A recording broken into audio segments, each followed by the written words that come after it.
And now, tonight's presentation of radio's outstanding theater of thrills, Suspense. Tonight, we bring you a transcribed story of a man who used a gun once too often. So now, starring Mr. Joseph Kearns, here is tonight's suspense play, Hold Up.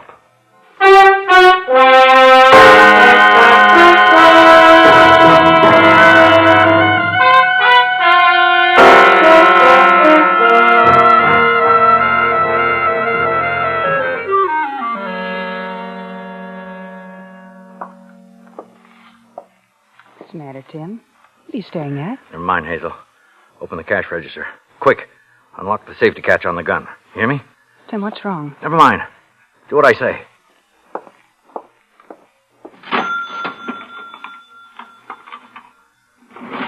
Now get away from the counter. Quick. I'll take care of everything.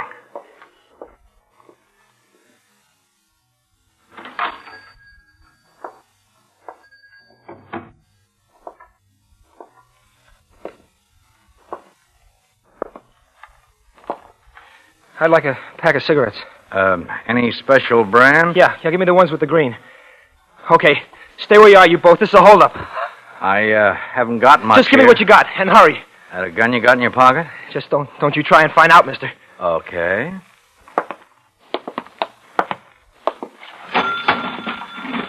All my receipts are in here. Stand away. I'll get it. Yeah, you'll get it.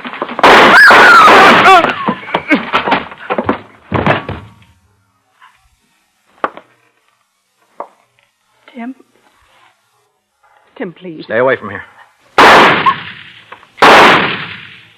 Tim, can't you see he's already dead?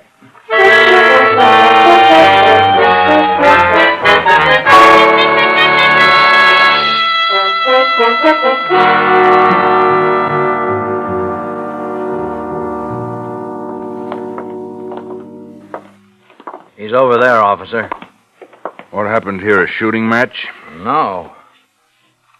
5 bullet holes, all in the head. Well, he tried to hold me up. What was I supposed to do? Where's his gun? In his pocket, just pointed it through his jacket, the right pocket. No gun here. Maybe the left?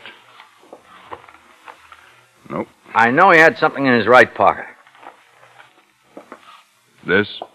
A fountain pen. That's your gun. You ever see the boy before? No. First time I saw him is tonight. My husband saw the boy standing outside our store a few moments before it happened. Look, I'll handle this, Hazel. If you don't mind, I'd like to hear what your wife has to say. Well, Tim had a feeling something was wrong. We both saw the boy standing outside looking in at us. And then he decided to come in. That's when Tim told me to unlock the safety catch on the gun in the cash register. You've had experience with hold-up men before, haven't you, Mr. Chase? Twice. You people were in on them both. Yeah, I remember. Pretty rough on them, aren't you? If you mean I don't give them a chance to rob me, yeah. Good shot, too. You don't miss. I didn't miss over there. Shooting Japs then. Shooting hoods now. What's the difference? The guy who shoots first gets to talk afterwards. How much money did you have on the premises? $15 and change. The rest was over at the house. And you shoot it out for that? Listen, I'm not in business to give money to hoodlums, gun or no gun. A thief's a thief. Better off dead. Tim, please. No! I want it known to any of these punks who want to stick me up. They'd better come in shooting, because that's the way I'll meet them. Did you notice if anyone was with the boy? No, I didn't see anyone. No, there was no one we could see. Mr. Chase, you'll have to come downtown and make a full report. Just routine. Yeah, sure. Hazel, you close up when the cops are through here.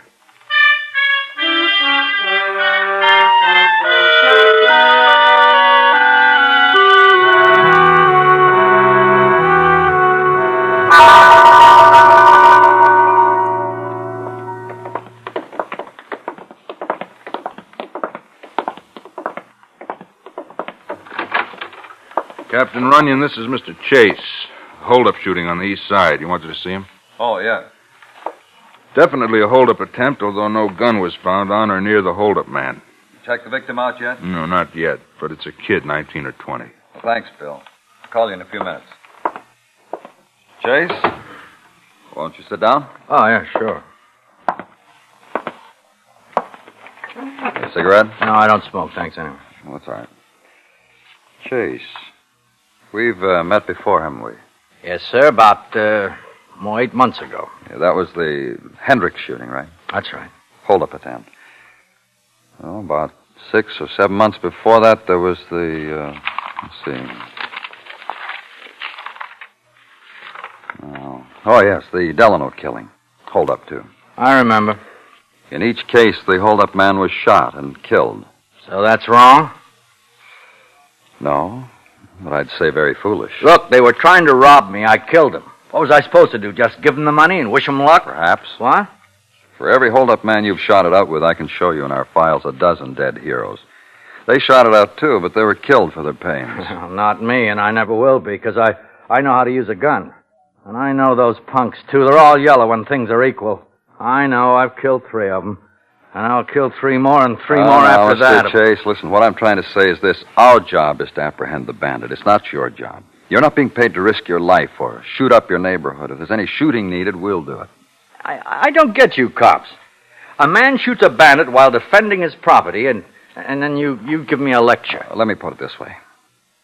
Someday you'll find a gunman who'll be a little faster than you. Then what? That day will never come. You know why? Because I know my guns. My wife thought I might be killed when I was in the Pacific, but I killed instead.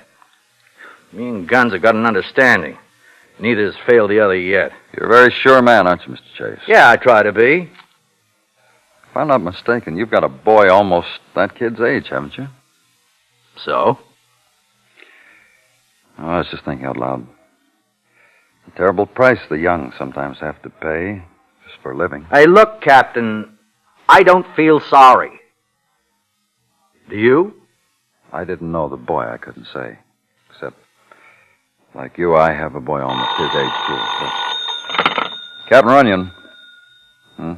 Yes. Yes, we'll be out in a moment. I'll have a statement to make then.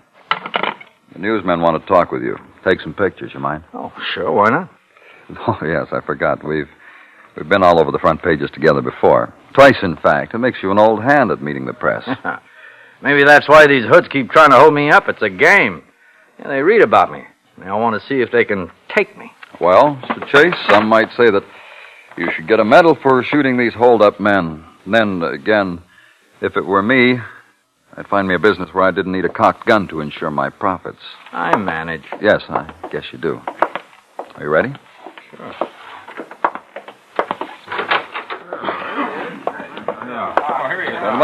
Gentlemen, let's make this a short session, will you? Sure, Cap. Mr. Chase, doesn't a gun pointed at you scare you? Oh, maybe at first, but if I have a gun, too, I feel a little more equal. The fear's gone. Well, do you feel your money is more important than your life when you choose to shoot it out with a hold-up man? It's not a question of which is more important. I never worry. Handling a gun is a matter of reflex. And when there's 2 of you facing each other, who has the best aim? Well, have you ever thought of moving away from where you are because of your store being the target for so many holdups? Why should I? I've got a right to make a living because a man with a gun wants to take my living away from me. Should I just give it to him? Do you feel your service experience gives you this assurance you have with guns? Oh, maybe. Well, when you see death all the time, it becomes less of a shock to you. Less important after a while. And so do people. Well, Captain here says a citizen shouldn't try to apprehend a gunman single-handed, but leave that job to the police. I don't have time to wait for the police. Besides, when a man's wrong, he's wrong. I'd rather have him dead wrong. Gentlemen, if I may, I'd like to clarify the department's position. Oh, go ahead, Cap. Thank you. We ask all citizens that when faced with an armed holdup in which the other party has a deadly weapon, that they do not resist, but rather that they observe the party closely and be able to identify them when apprehended. Mr. Chase, could you tell us more about Gentlemen, the entire incident is on report, as well as all statements made. You can get the rest of your story there. You can talk with Mr. Chase at his home or store if you wish to interview him further. Now, let's have your pictures. Okay, now, Mr. Chase, will you stand here near the center of the desk? Right here, please. That's good. One more. How about one more? Bill? Anything more on the kid? Oh, he's in fingerprints now. Kind of gives you an odd sensation. Something you can't describe, this Meeting a killer with legal guns, that is. I get you, Cap. He's a cold one, all right. It's lousy. Man who has an excuse to kill like he does. Sure, he's defending his home, his rights, but somehow it's still wrong. 3 in a row, all shots through the head. Not one bullet laid his way. Every homicide justifiable. What's the big book say? The wages of sin?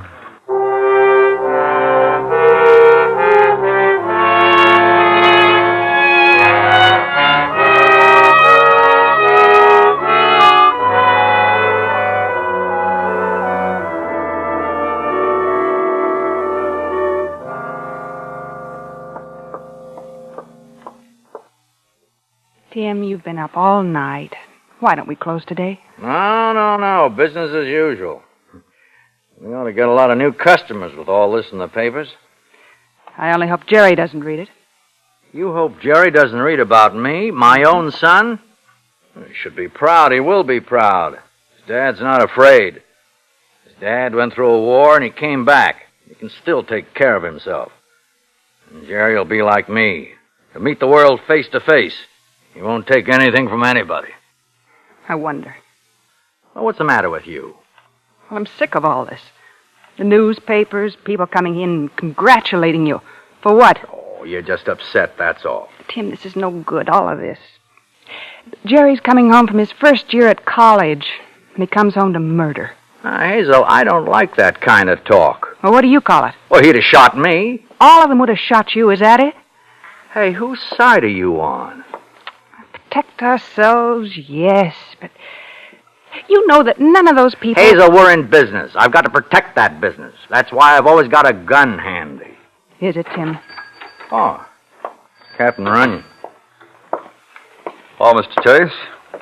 How do you do, Mr. Chase? Fine, thank you. I'd like to have a little chat with you and the missus, if I might, Mr. Chase. Of course. I know that you've both been through a lot, but I feel this is important. We have very good reason to believe that the man shot here last night did have an accomplice. Oh, is that right? Yes. A brother. When'd you find out? This morning, when we got back positive identification of the boy from Washington. 2 and 2 still make 4. He had a brother who was released from state's prison only last week. What was his trouble? Robbery and attempted murder. And you people think that maybe he was outside last night? Yes. A woman who lives a few doors down from your store said she saw a car pull out about the same time she heard gunshots. So maybe he ditched his brother and doesn't want any part of us. Maybe.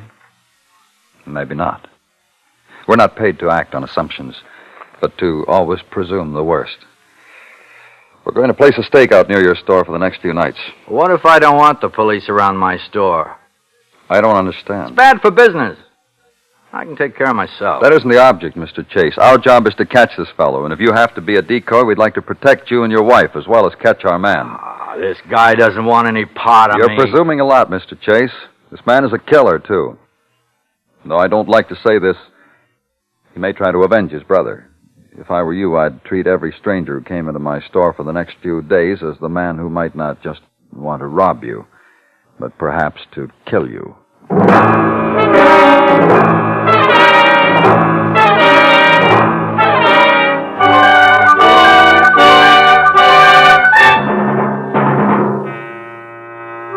You are listening to Hold Up, tonight's presentation on radio's outstanding theater of thrills, Suspense.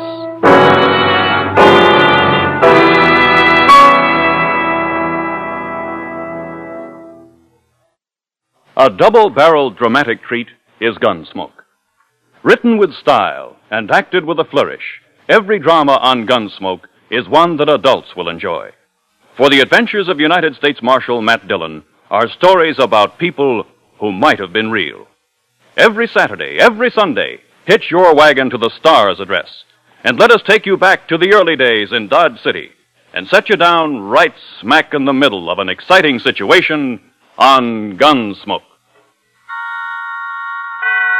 And now we bring back to our Hollywood soundstage Mr. Joseph Kearns, starring in tonight's production, Hold Up, a tale well calculated to keep you in suspense.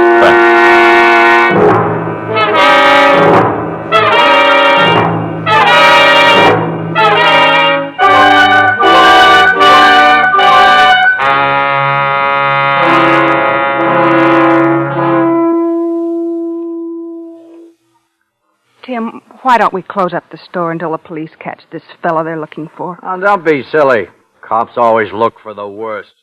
The kid was probably alone. So some old lady up the block hears a car pull out just as I shoot. So that means we have to start running? Oh, just the same, I don't like this. Oh, Hazel, why don't you quit worrying and start getting things ready for Jerry? He'll be home in a day or two. You read his letter. Oh, yes, you're right. It'll be good to have him home. Forget all that's happened. He's doing so fine at school. It's hard to believe he's in college. It's not hard for me, what with all the bills. Oh, Tim. I don't begrudge him his schooling, Hazel. It's just that I hope maybe he'd have stayed home a year or two to help me with the store. Well, now, his schooling's more important. Yeah, maybe so. You know, Tim, I can't help but think. That boy the other night, he was just Jerry's age. He was nowhere like Jerry. He was a thief, a hoodlum. He was going to rob us. Yes, I know, but maybe there were many reasons why. Hazel, didn't I tell you forget it? Look, check the beer. I think we're running low. I have to put in an order tomorrow. And then go on home for the rest of the night. I'll close up. No, I'm staying. Oh, now you're being silly. Well, silly or not, I'm staying. It's been practically the whole day now, and it's getting late. Nothing's happened since the captain was here. Nothing is going to happen. Tim, you remember what he said about every customer. Look, if we start closing our doors in the face of every customer because some policeman thinks he might be out to kill me, we might as well close up for good. Tim, this isn't a matter to shrug off.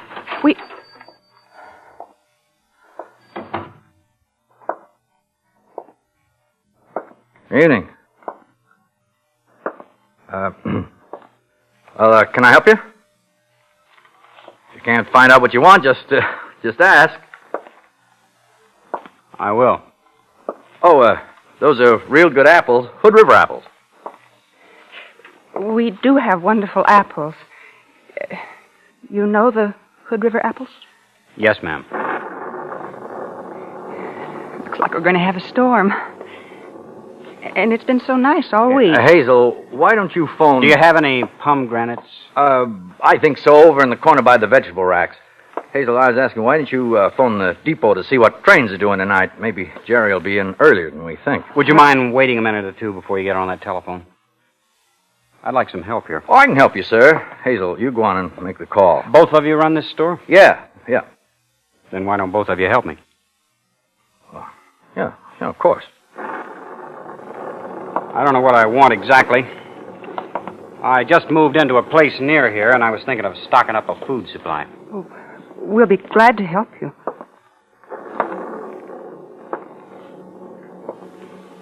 I'm surprised you people are still open for business so soon after what happened. Well, business as usual, you know. No, I don't. I guess those things happen to a lot of people. Besides, the police are pretty efficient. So are you. By what the papers say. It was unfortunate. For the kid? Yeah. We're going to close very soon now, sir, if I can help you. You can. How about you and your wife picking out a lot of canned goods for me?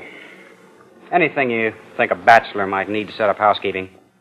This is all new to me. I'd be glad to. I'll just take a moment to make this call, and then I'll be with you, dear. I thought you said you were in a hurry to close. Picking out all the things I want might take some time. Why don't you have your wife call later, huh? Hazel, come on and help me with this gentleman. All right. Thanks.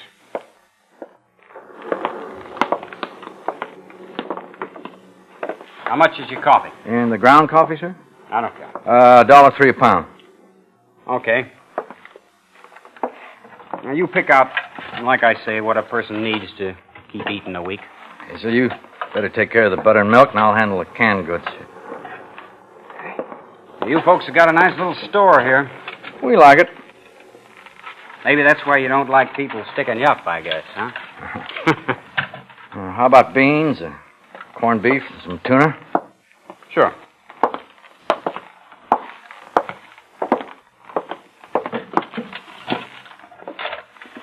All right, 2 of each be enough? Yeah.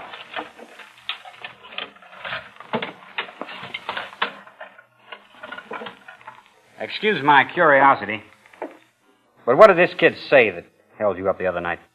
Why, I don't remember exactly. If a person held me up, I'd sure remember everything that happened.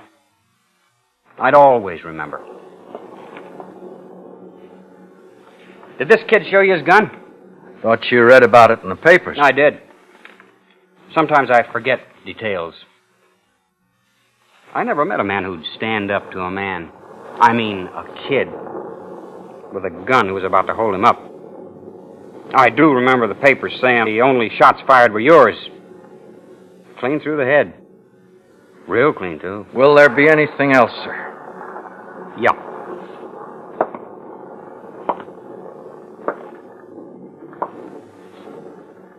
How about some of those apples you folks were talking about a little while ago?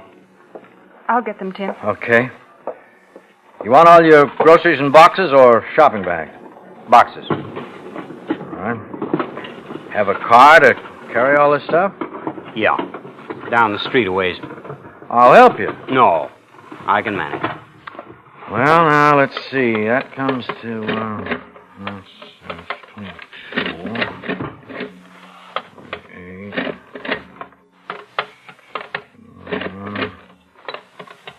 The paper said you only had $15 in your cash register when that kid held you up. You'll have a lot more after you finish with my bill, huh? There, that'll be $23.44. All righty. Hazel, you can get ready to close up after this gentleman leaves. Right after I called here. We're expecting our son home from college any day now. We thought he might be coming sooner than he said. You know, boys, always anxious. Yeah. That kid the other night was anxious, too. But he got over it quick, didn't he? Hello? Oh, Captain Runyon. What? Oh, wait a minute. Thank you very much, sir. Yeah.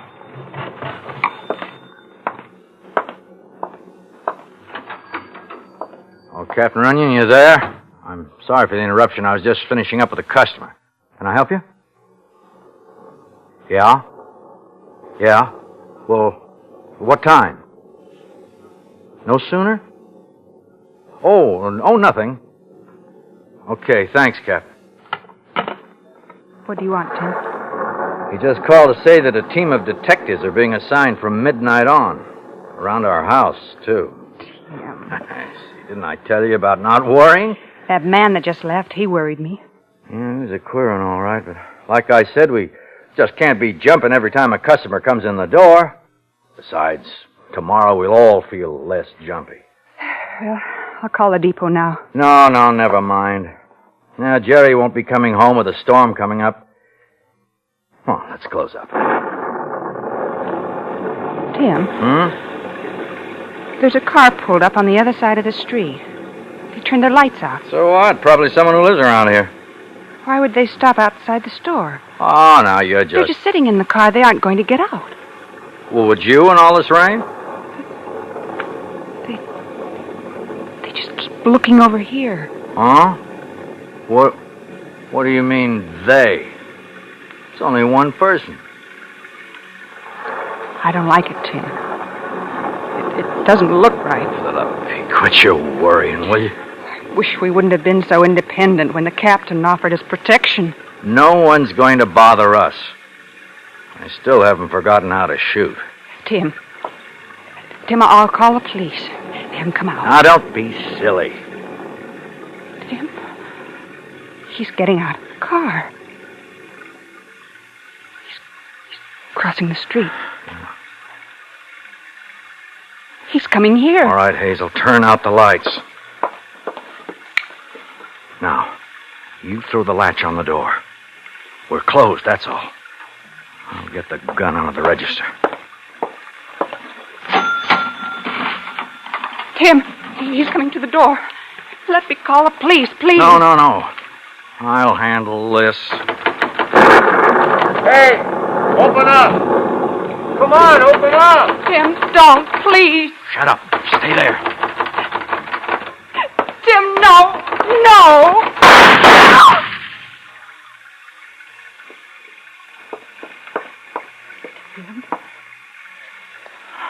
Okay, you can call the police now.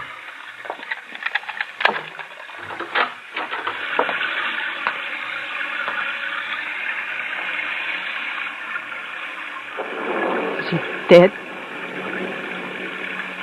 Is he? I don't know.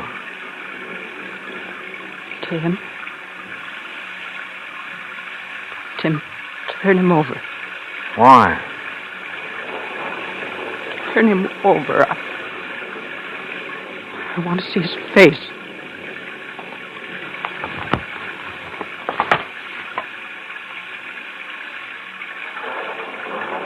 Jerry.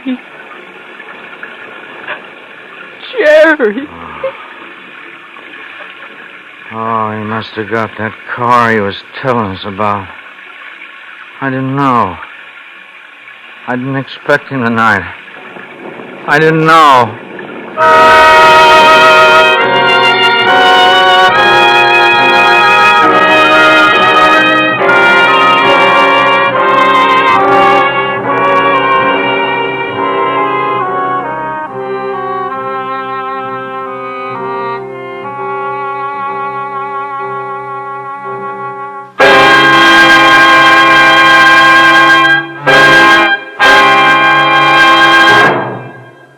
Suspense, in which Mr. Joseph Kearns starred in tonight's presentation of Hold Up. Next week we bring you a story of flight to freedom and how it ended. It is called Security Agent. That's next week on Suspense.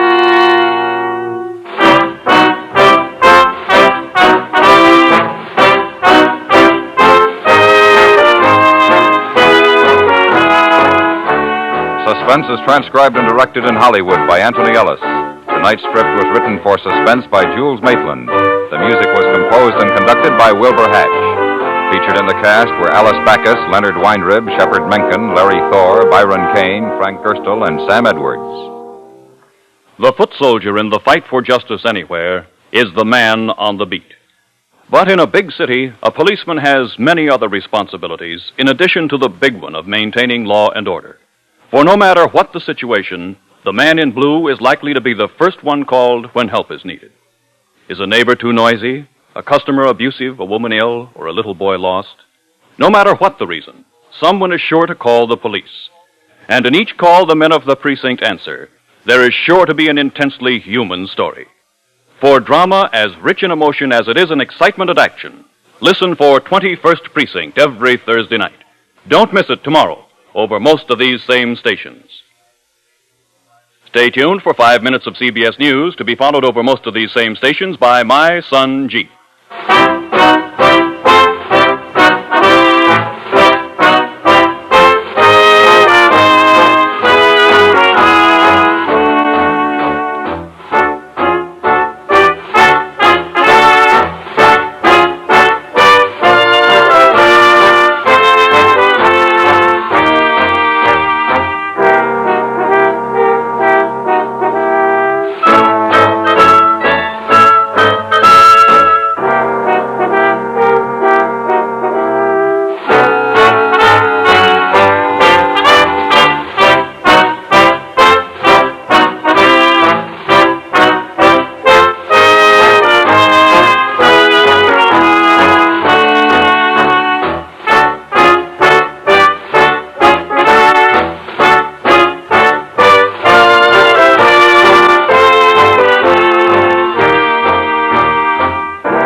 And now, tonight's presentation of radio's outstanding theater of thrills, Suspense. Tonight, we bring you a transcribed story of a boy who ran from a prophecy but couldn't escape its deadly promise. So now, starring Sam Edwards and Richard Crenna, here is tonight's suspense play, The Prophecy of Bertha Abbott.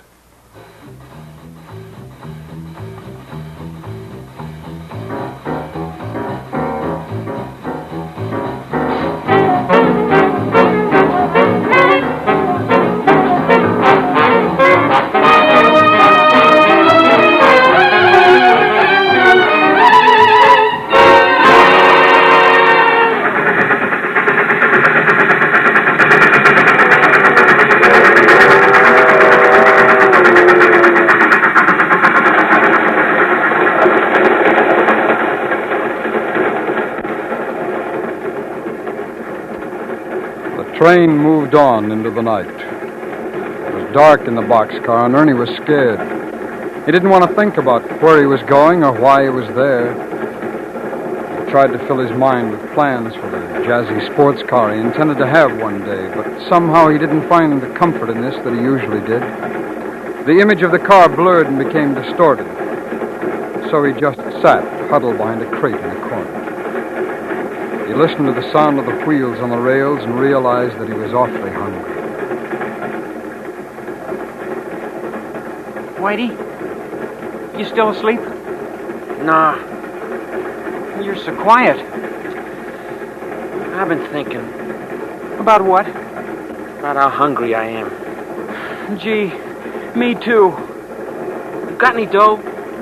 Couple of bucks, maybe. I guess I got about that much. You have any idea where we are? It'll be light pretty soon. We'll check. When we check, then what? Well, when near a town or something, we get off. One thing's sure, we gotta watch we don't ride this car into a stopping place. You mean maybe they'll be looking for us? You're improving, man. Whitey, what now? We gotta run, Ernie.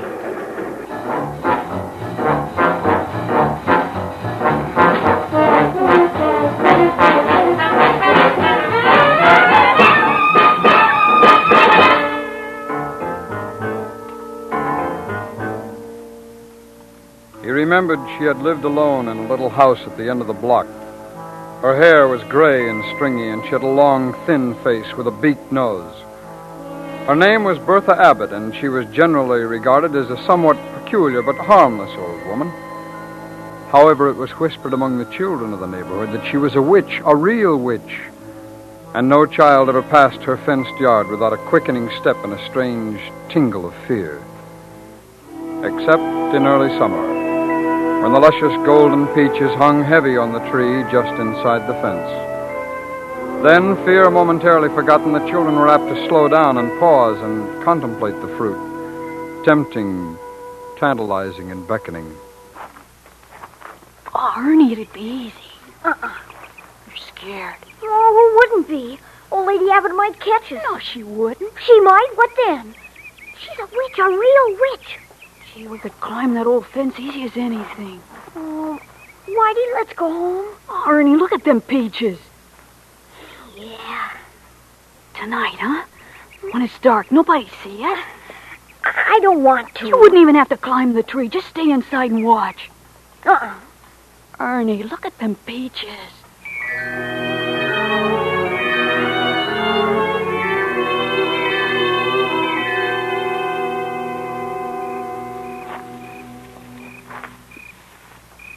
Ernie? Yeah. Catch. That's enough, Whitey. Let's go. Put them inside your shirt. Here. Whitey, let's go. Wait, will you? I want to go. It's so dark. There's some neat ones up here. We got enough. Here. Whitey, come on. Oh. Shh. Who's that? Who's that out there? Run, Ernie. Run! Ernie, run! Ernie ran, but he didn't run far enough. Before he reached the fence, he stumbled and fell. Then, Fear as big as the night closed in on him. He was in the clutches of the witch. She had him by the collar, and she was shaking him and screaming at him. Come steal it, eh? Come on my property and come steal it. Let go of me, please. I'll keep you, you little thief. Let me go. I didn't do it. Let me go. You're a liar and a thief. Oh, you're a bad one. Yes, sirree, Bob, you're a bad one. You know what's going to happen to you? Do you? Let go. You're hurting me. Come stealing. You're bad. You know where the likes of you end up, do you? The gas chamber. No. A little room all locked up tight. And there's all poison gas there. And you die. Like a rat, you die there. And that's what's going to happen to you. No! Yes, sirree, you bad ones. You all go to the gas chamber. Now, you give me them peaches. Come stealing. Yes, sirree. You'll die like a rat. And you just go on home and tell your mother I said so. Ernie didn't tell his mother. He couldn't tell, but he never forgot about it, and it made his sleep restless and troubled.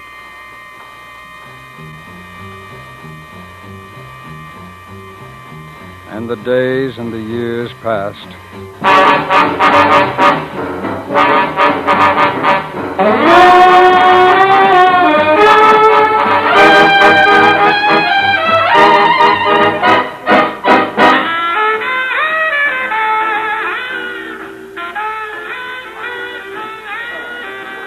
Ernie, it'll be easy.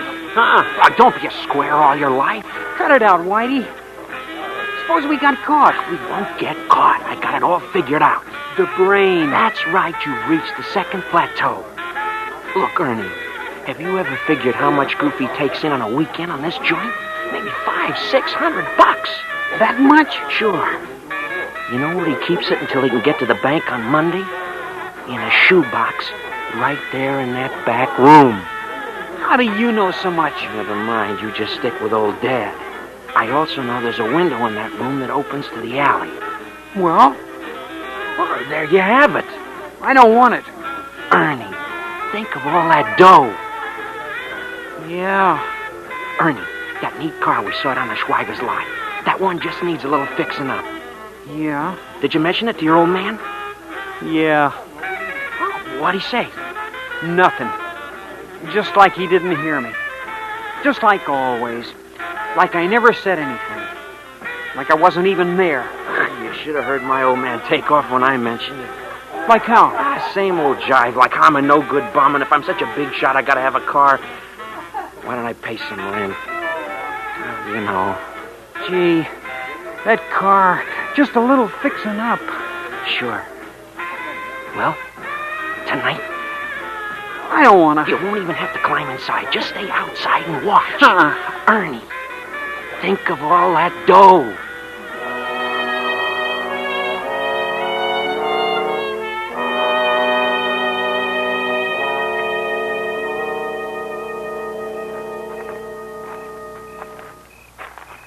Ernie, yeah? Hand me that crowbar. Why don't we forget it? Shut up. Hand me that crowbar. Here.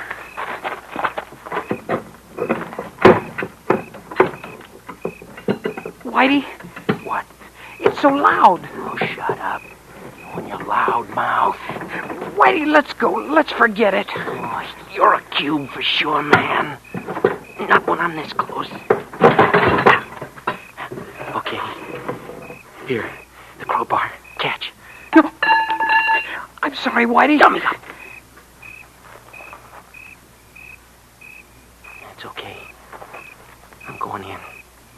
Now, stupid, watch.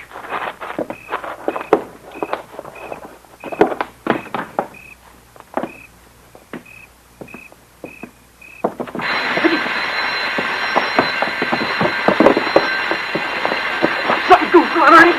Stop! Stop you! I got a gun! Run, Ernie, run! They ran down the alley, through the side streets, and into the dark of the night. Whitey led and Ernie followed. Ernie didn't know where he was going, but he knew his legs hurt. His throat was dry, and his heart was a big, pounding, aching thing inside of him. They climbed a rail fence and started across a field. Ernie tripped and fell face down on the grass. Ernie! Give me a minute. Come on.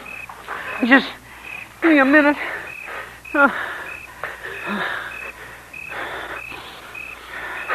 Whitey.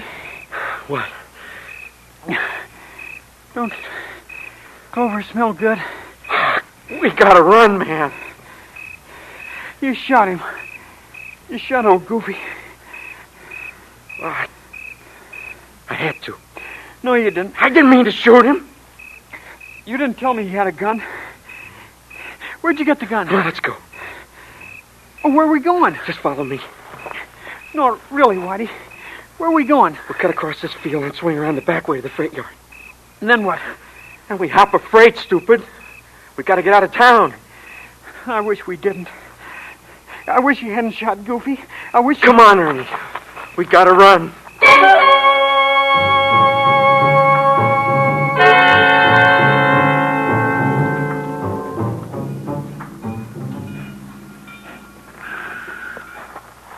Now we watch. See which one looks like it's going to be pulling out.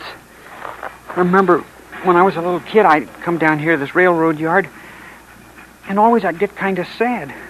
Why? How should I know? What's the matter? This place is lousy with cops. You saw them? In the light of that switch engine, about 3. Well, that figures. What figures? They look for us down here. What do we do? Stay down.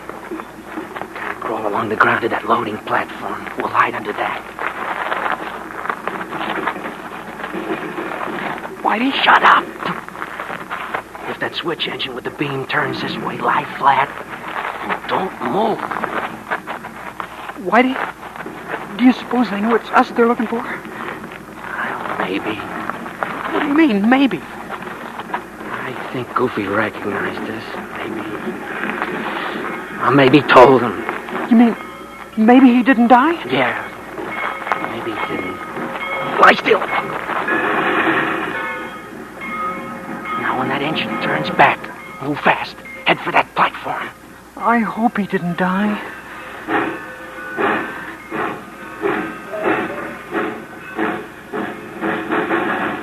Now, run, Ernie!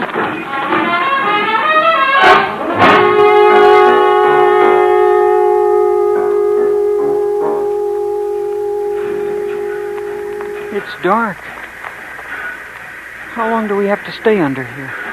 They're making up a train on that second track. We'll watch. Just as it starts to pull out, we'll climb on. I've never been on a train. We'll have to let it get up some speed.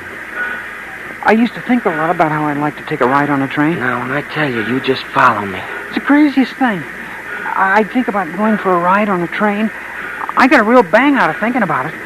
About getting a bag packed and saying goodbye to everybody and how I was going to send postcards, you know, all that stuff. Then it's so crazy. When I think about the train pulling out, I get sick. Really sick. You know, Whitey? Huh? I get really sick when I think about the train pulling out. Oh, Ernie, you're a real square. I think it's about time. I follow you, Whitey, huh? Yeah. Now about the 5th or 6th car there, you see?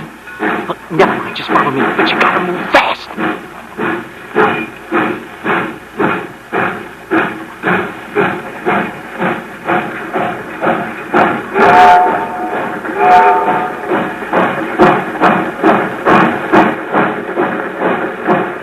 Okay, now, run, Ernie, run!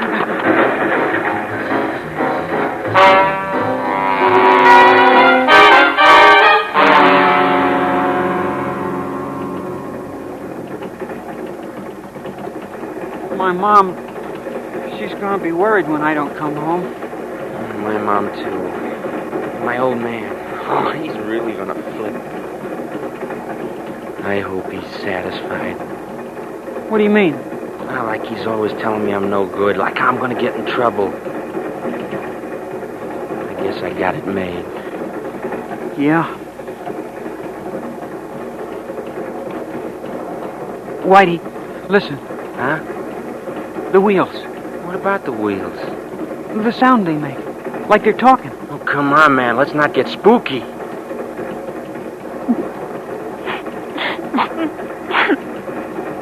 Are you crying? No.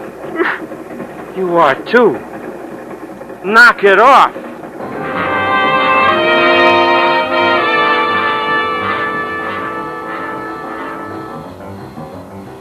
You are listening to the Prophecy of Bertha Abbott, tonight's presentation on radio's outstanding theater of thrills, Suspense.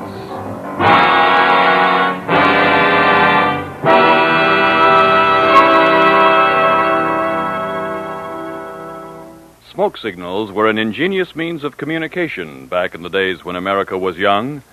But for up-to-the-minute word about the important developments that occur in our complicated and fast-moving 20th century world, you'll find CBS News a much more reliable source of information. On the job 7 days a week, 24 hours a day, the CBS Newsroom makes every effort to keep you well informed via our regular schedule of news broadcasts and by means of special bulletins whenever a significant story breaks.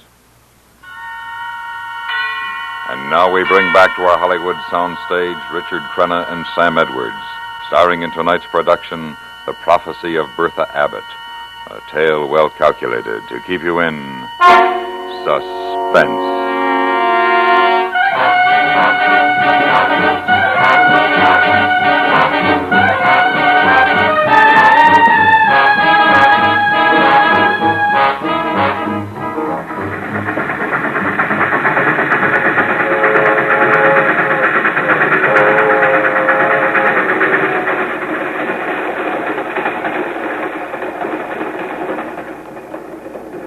You gotta help me slide this door.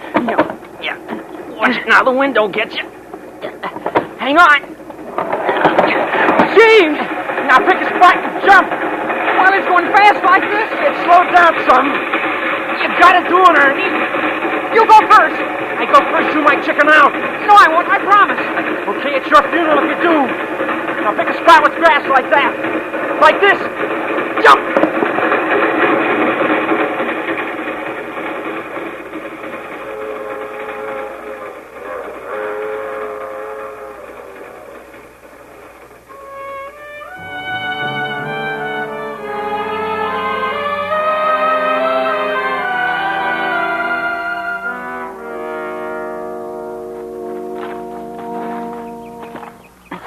Where are we walking, Whitey? Well, there's got to be a town near here someplace.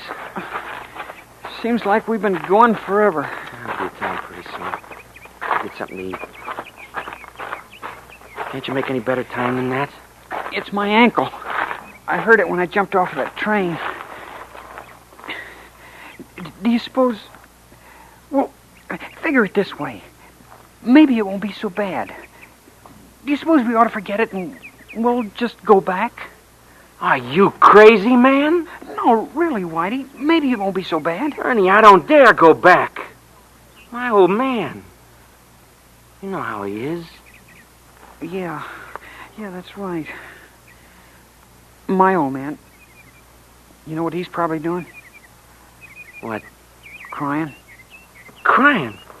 Yeah, he cries lots of times. Why? How should I know? Well, your old man cries. You ought to know why. He's sad, I guess. I never did dig your old man reading all them books all the time. Yeah, that's it. He's sad, I guess.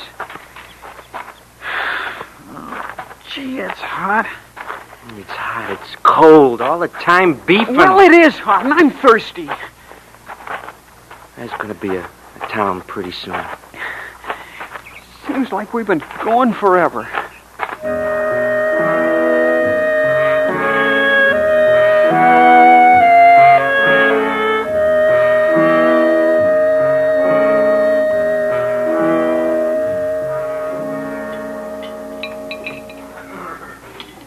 You've had enough of that hamburger, Ernie. What do you mean? Quiet, stupid. Keep your head down. But look at that newspaper on the counter. Don't grab it. You can see it from here. Gee. I'm going over to the jukebox. Leave the dope with the check on the counter and follow me. Keep your head down. Gee, they... Bite down. You got a dime? Here.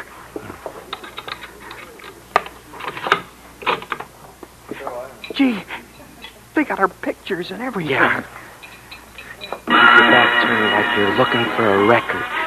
That's my picture they took for the school book. I wonder, has this joint got a back door? Yeah, down at the end of the hall where the washroom is. Let's go, man.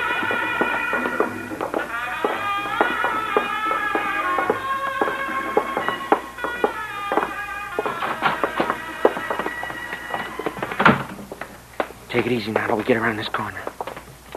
Okay, now. Let's hurry it up a little. We'll head for that drawer we passed on the way in. Stay there till it's dark.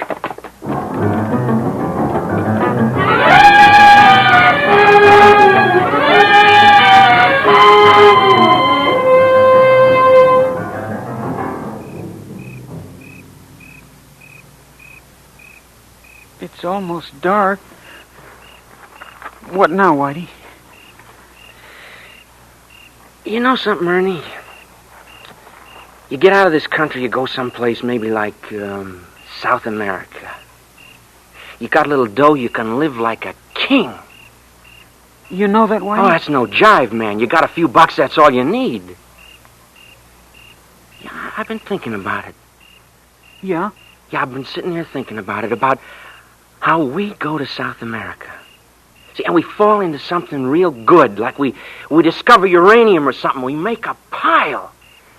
And we come back and I got a big car. And I go home. And I drive up there in front of my old man and, well, like he's all the time saying how I'm no good and how I'm never going to make it. Only now I got this big car and all this loot. And I'm a big man, see? Ernie, wouldn't it be the most? Yeah. Only, we can't go home. Yeah. Yeah, that's right. Yeah, well. Whitey, it's almost dark. What now? South America. What? We're going to South America. You're talking crazy. No, I'm not. Did you notice that sign on the highway back there? We're almost to San Diego. San Diego, man, they got a harbor there and boats. You know anything about boats, Whitey? Well, not exactly. See? You're talking crazy. I tell you I'm not.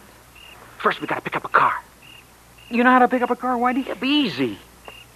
You sure you know what you're talking about? Ernie, you just follow old Dad.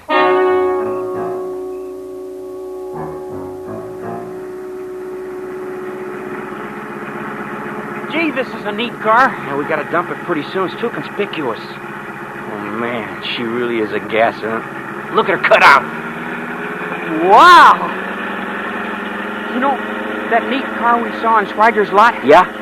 Well, that car, I know just what we could have done to it to fix it up.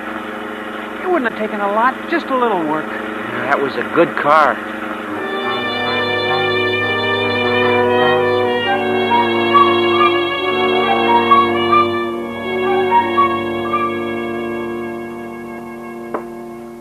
Man, ain't that something? Those boats are big, aren't they? Sure. Oh, you see how easy it's going to be to hide somewhere in one of those things? Now, look here, this one over here. See where they're loading that stuff up there in front? Just get on when nobody's looking, climb down in there. You're on your way. Suppose they'd find us. Well, we'll have dough, see? If we get caught, we just pay our way, and there we are. We got it made.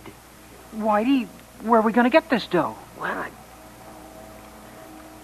I still got that gun. No, Whitey. Oh, Ernie, when you take it easy, it'll be easy. You're sure this is going to work? I never steered you wrong yet, did I?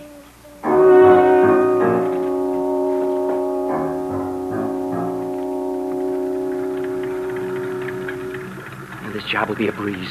I got it all worked out. You just stay here and keep the motor running. Be ready to take off. Now, you know the way. Like we planned it, yeah. Where are we going to ditch the car? Behind the warehouse on the dock, yeah. And the boat? The Niño Perdido, yeah. Niño means boy. What does Perdido mean? How should I know? Okay, now, wait.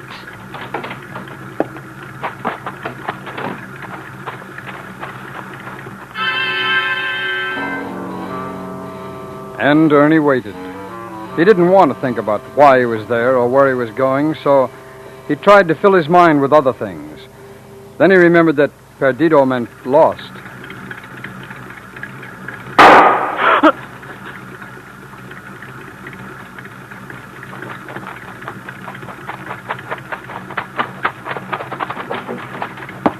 go, man. Wait, what happened? Something fouled up. Come on, take out. Like we planned? I don't know. What else?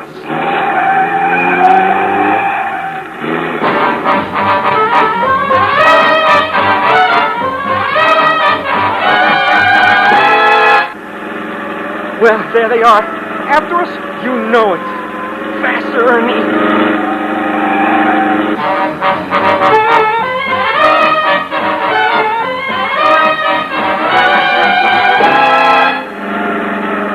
They're almost on us.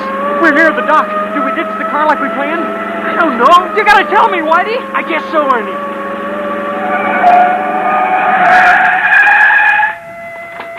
Okay, we're on the warehouse.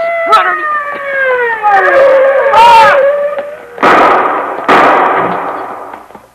Whitey! Whitey!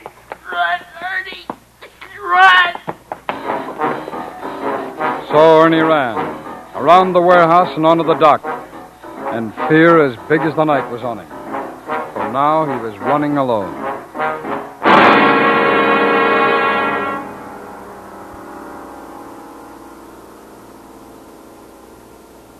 My name is Joe Beshke. I'm a seaman on a Nino Perdido. Able-bodied, that is. I'm standing gangway watch, see, and I hear they're shooting down by the warehouse. Well, I'm like this. I always figure when they're shooting, that's when I'm going to make myself scarce.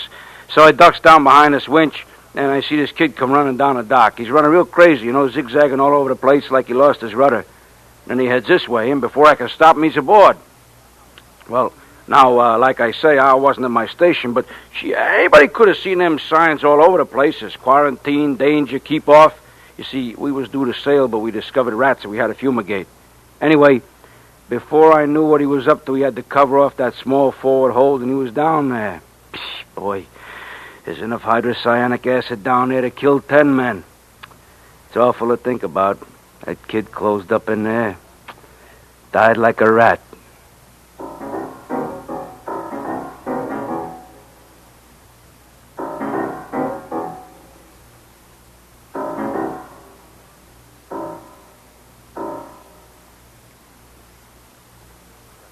Suspense, in which Sam Edwards and Richard Crenna starred in tonight's presentation of The Prophecy of Bertha Abbott. Be sure to listen again next week when we bring you another presentation of radio's outstanding theater of thrills, Suspense.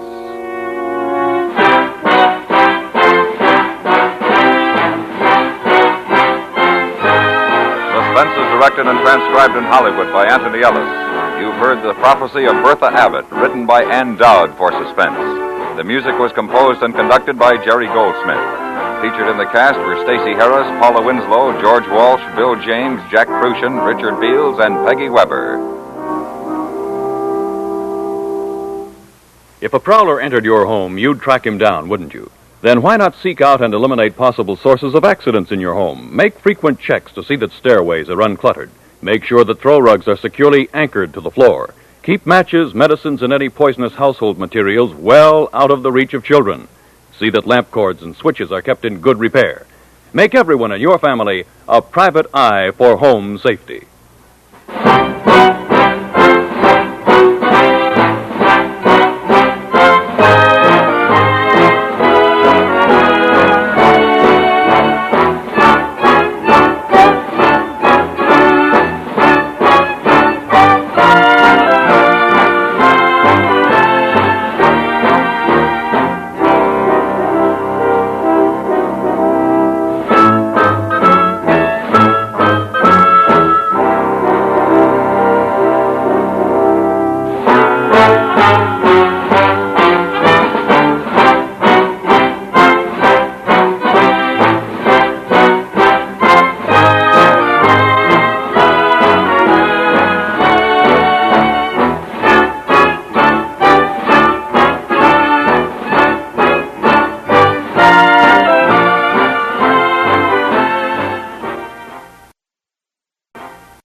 Suspense. And the producer of radio's outstanding theater of thrills, the master of mystery and adventure, William N. Robeson. Mardi Gras, from the French, meaning Fat Tuesday, the day before Lent begins. Carnival, from the Latin, meaning goodbye to meat. And Bible, from the Greek, meaning book. Put them together and they spell terror. Terror for John Lund, as he plays the man who stole the Bible. A tale well calculated to keep you in suspense.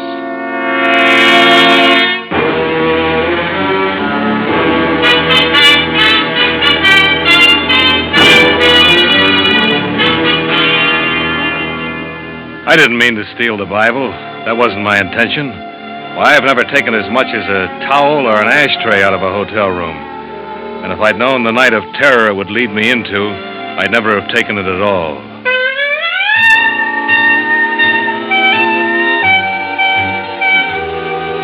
Mardi Gras in New Orleans. A gay time, a lot of laughs, if you're in on it. But me, I was stuck in a stuffy hotel room waiting for a call from the boss. And the sound of all those people out in the street having fun got on my nerves. Operator. Operator. Oh, come on, operator. This is the operator. This is Mr. Cummings, room 302. What happened to that bellhop I sent for? Would you speak a little louder, please? I can't hear you, sir. I said this is Mr. Cummings. One moment, please. Operator. Operator. Excuse it, please. What is it you wanted? A bellhop. I want him to bring me something to read. Anything. He said half an hour ago he was on his way up. Well, hasn't he answered your call yet, Mr. Cummings? He has not. I'm sorry, sir. The hotel is so crowded. The Mardi Gras, you know. It's almost impossible to... Just a moment, please. Operator. Oh, nuts.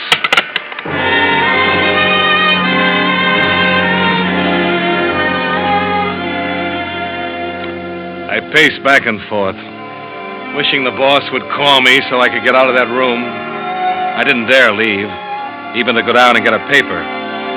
He's that kind of a guy. He expects you to be on tap all the time.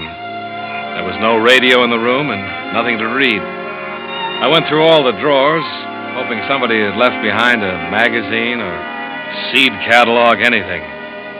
And then I found it. The Bible. The Gideon Bible. For years I've seen him in hotel rooms, but I never paid any attention to him. But now I opened the book. 1 Samuel, chapter 19. I lay down on the bed and started to read.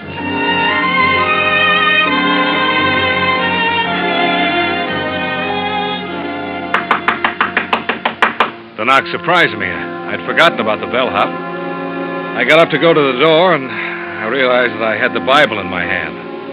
It's a fine thing when a man feels embarrassed caught reading the Bible, but that's how I felt, embarrassed. I stuffed it under the pillow and went to the door. Oh, you sure took your time. Oh, I thought it was the bellhop. I'm the house detective. Sorry to disturb you. That's all right. What's the matter? Well, it seems that the woman who had this room before you lost her pocketbook. She thinks she left it here. I'm sorry, there's no pocketbook here. Well, I'd better take a look. I'd have seen it if it was here. But come on in if you want. Thanks. See, there's no pocketbook here. Yeah, but she's sure she left it here. I'll have to go through everything. There's nothing in there but my stuff. Do you have to go through... What's the matter? Don't you want me to look for it? No, it isn't that, but I've been through all those drawers already. You'd be surprised at things people leave behind in hotels. Yeah, I guess I would be. Nobody else has been in here, have they? No, nobody. I can't even get a bellhop in here. You've been out of the room? No. And look, I'm not responsible for anything that was left here. No, of course you're not. Well, I'm sorry to have bothered you. That's all right. Say, tell that bellhop to get up here, will you? Yeah. I'll tell him. Good night. Yeah, he was a strange guy. But then all house dicks are. I lay down again and went back to reading the Bible. Once I got used to the old-fashioned language, I found it pretty interesting. The story of David, anyway. A guy being chased by everybody and not knowing who his enemies were, every minute expecting to get killed. I was down to the part where David's wife puts a dummy in his bed as a decoy to save his life when I was interrupted again. This time, I automatically stuck the Bible under the pillow and went to the door. Hello. Oh, hello. I wonder if you could help me. Well, I'm having a most awful time. I tried and it just won't work. The room's so stuffy. How's that? The window in my room, it won't open. Would you open it for me? Oh, sure. Which room is it? Right next to yours, just around this corner, room 300. You know, I have the same trouble on buses. The windows never open. It drives me mad. You can see how stuffy the room is. This window? Mm-hmm. Well, isn't that odd? It opened for you. Yes, it did, and easy, too. And so does this one. Can't understand. Are you sure you tried? You don't think I'd come to your door and ask you to come over here if I didn't need something, do you? It's been done. Maybe, but I wouldn't know. Now that you're here, wouldn't you like to have a drink? Be a trouble, I mean. No, I don't think I can. You can watch the parade much better here than on your side of the building. Oh, no, I can't. What's the matter? I'm sorry, I have to go. That's my phone. Wait. Don't go. You can have the call transferred here. But it's silly to go all the way back to your room.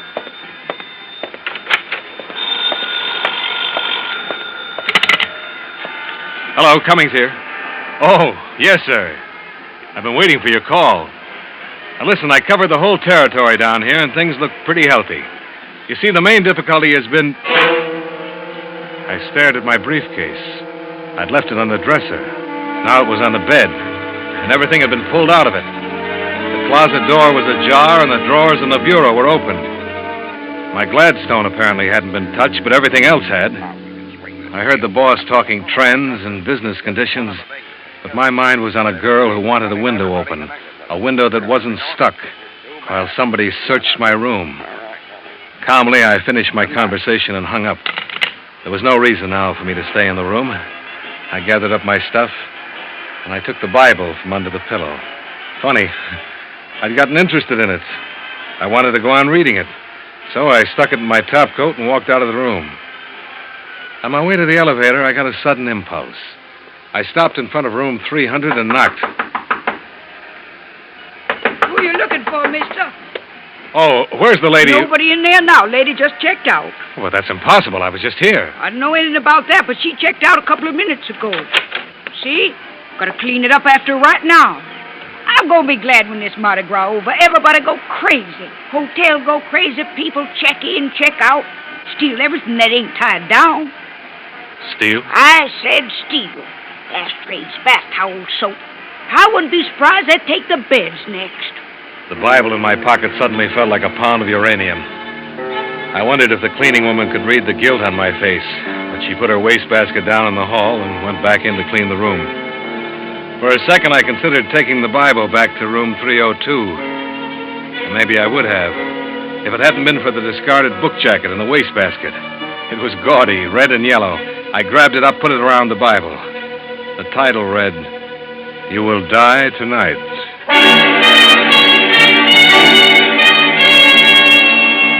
Call for Dr. McManus. Dr. McManus, please. Front boy. Show this gentleman 506, please. Oh, you check it out, Mr. Cummings. Let me see, you in room... 302. 302. Oh, my.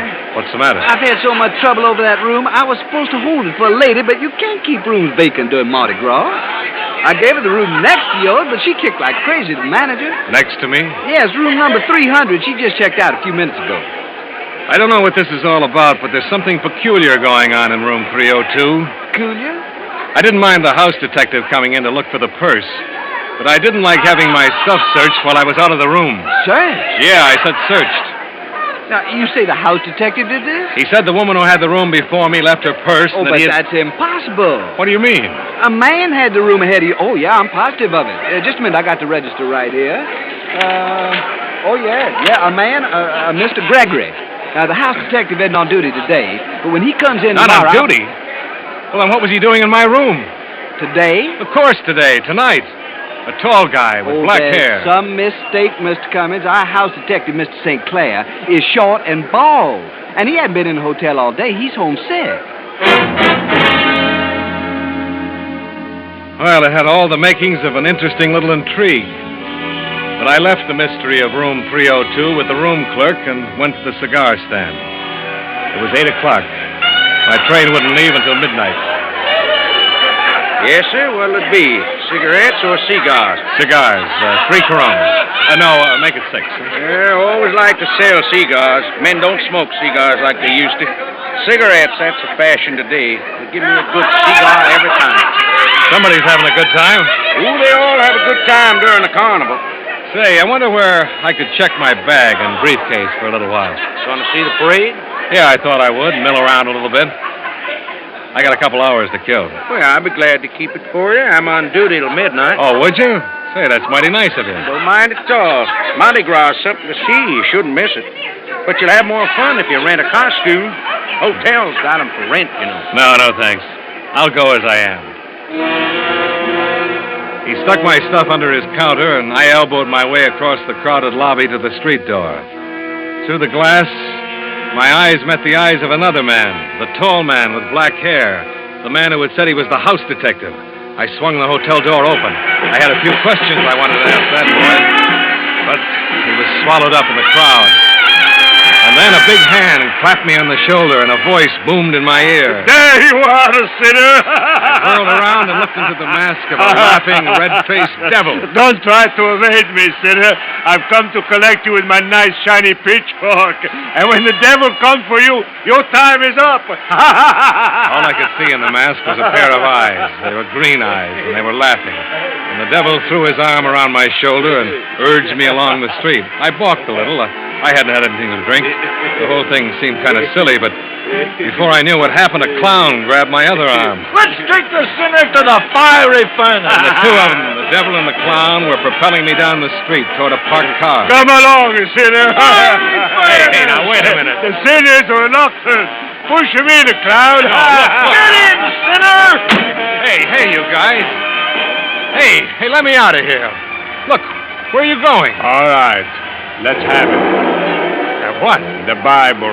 The Bible you took out of room 302. The Bible? Say, you're not drunk. Don't waste time on him. Frisk him. Look, I don't know who you are, He hasn't got it on him. What'd you do with it? Where is it? I told you I haven't got it. Oh! Just to let you know we're not playing. Now let's take it again, huh? Where's the Bible? I tell you I haven't got it. I had it, but I guess I lost it. Lost it? Where'd you lose it? I don't know. Why, you... Don't do that, sinner. It's just as easy for me to pull this trigger as to look at you. But I'm telling you the truth. I haven't got it anymore. All right, you haven't got it. But you'll tell me where it is, you understand, if I have to kill you to find out. What are you stopping for? The crowd, I can't get through. Come on, let's get moving. Get out of here. What do you want me to do? Drive over them? Come on, get out of here. A bunch of rebels, drunk and out for bear, opened the back door of the car and started climbing over us. Nothing would stop them from weaving through. They thought it was fun pushing and shoving each other. One of them fell, sprawled across the devil's lap, and they began to pile up. And suddenly, I knew that this was escape. I climbed out of the car. I ran blindly away from them. I saw a cab at an intersection. I ran out, opened the door, and there he was, in the back seat, the phony house detective. I slammed the cab door and bolted across the street. There was a policeman on the corner directing traffic. I ran up to him. Hey, where do you think you're going? They're trying to kill me. You've got to help me. Kill you? Who's trying to kill you? The devil. He's after me. The devil? Yes, and the clown, too. And Mickey Mouse? I mean it. I'm serious. You're drunker than you look. I haven't had a drink, I tell you. They're trying to kill me. And why would they be doing that? Because they want the Bible. The Bible? Yes, you see, I stole the Bible, and here they come now. Who? The devil and the clown across the street. Look, you've got to get me out of it. You've got to stop them. They'll kill me. Sure, now, take it easy, young fella. There you are, sinner. Come on. What are you trying to do? Get us in trouble? Trouble?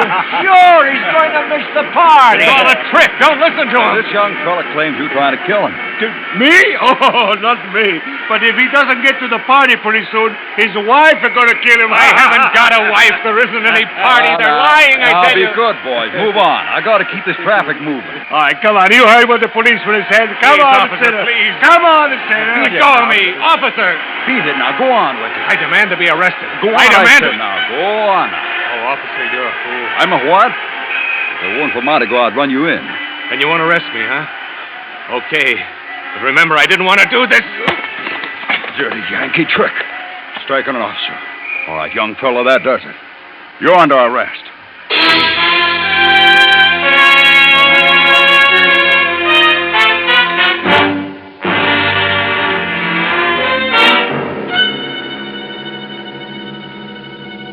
In just a moment, we will return to tonight's story of Suspense. Henny Youngman, Orson Bean, and Myron McCormick of Broadway fame, and the internationally popular singer Caterina Valente will all be with you this evening when you hear The Mitch Miller Show. For star-studded variety entertainment at its sparkling best, join us every Sunday night when The Mitch Miller Show is on the air over most of these same stations. And now, we continue with John Lund and The Man Who Stole the Bible, a tale well calculated to keep you in suspense.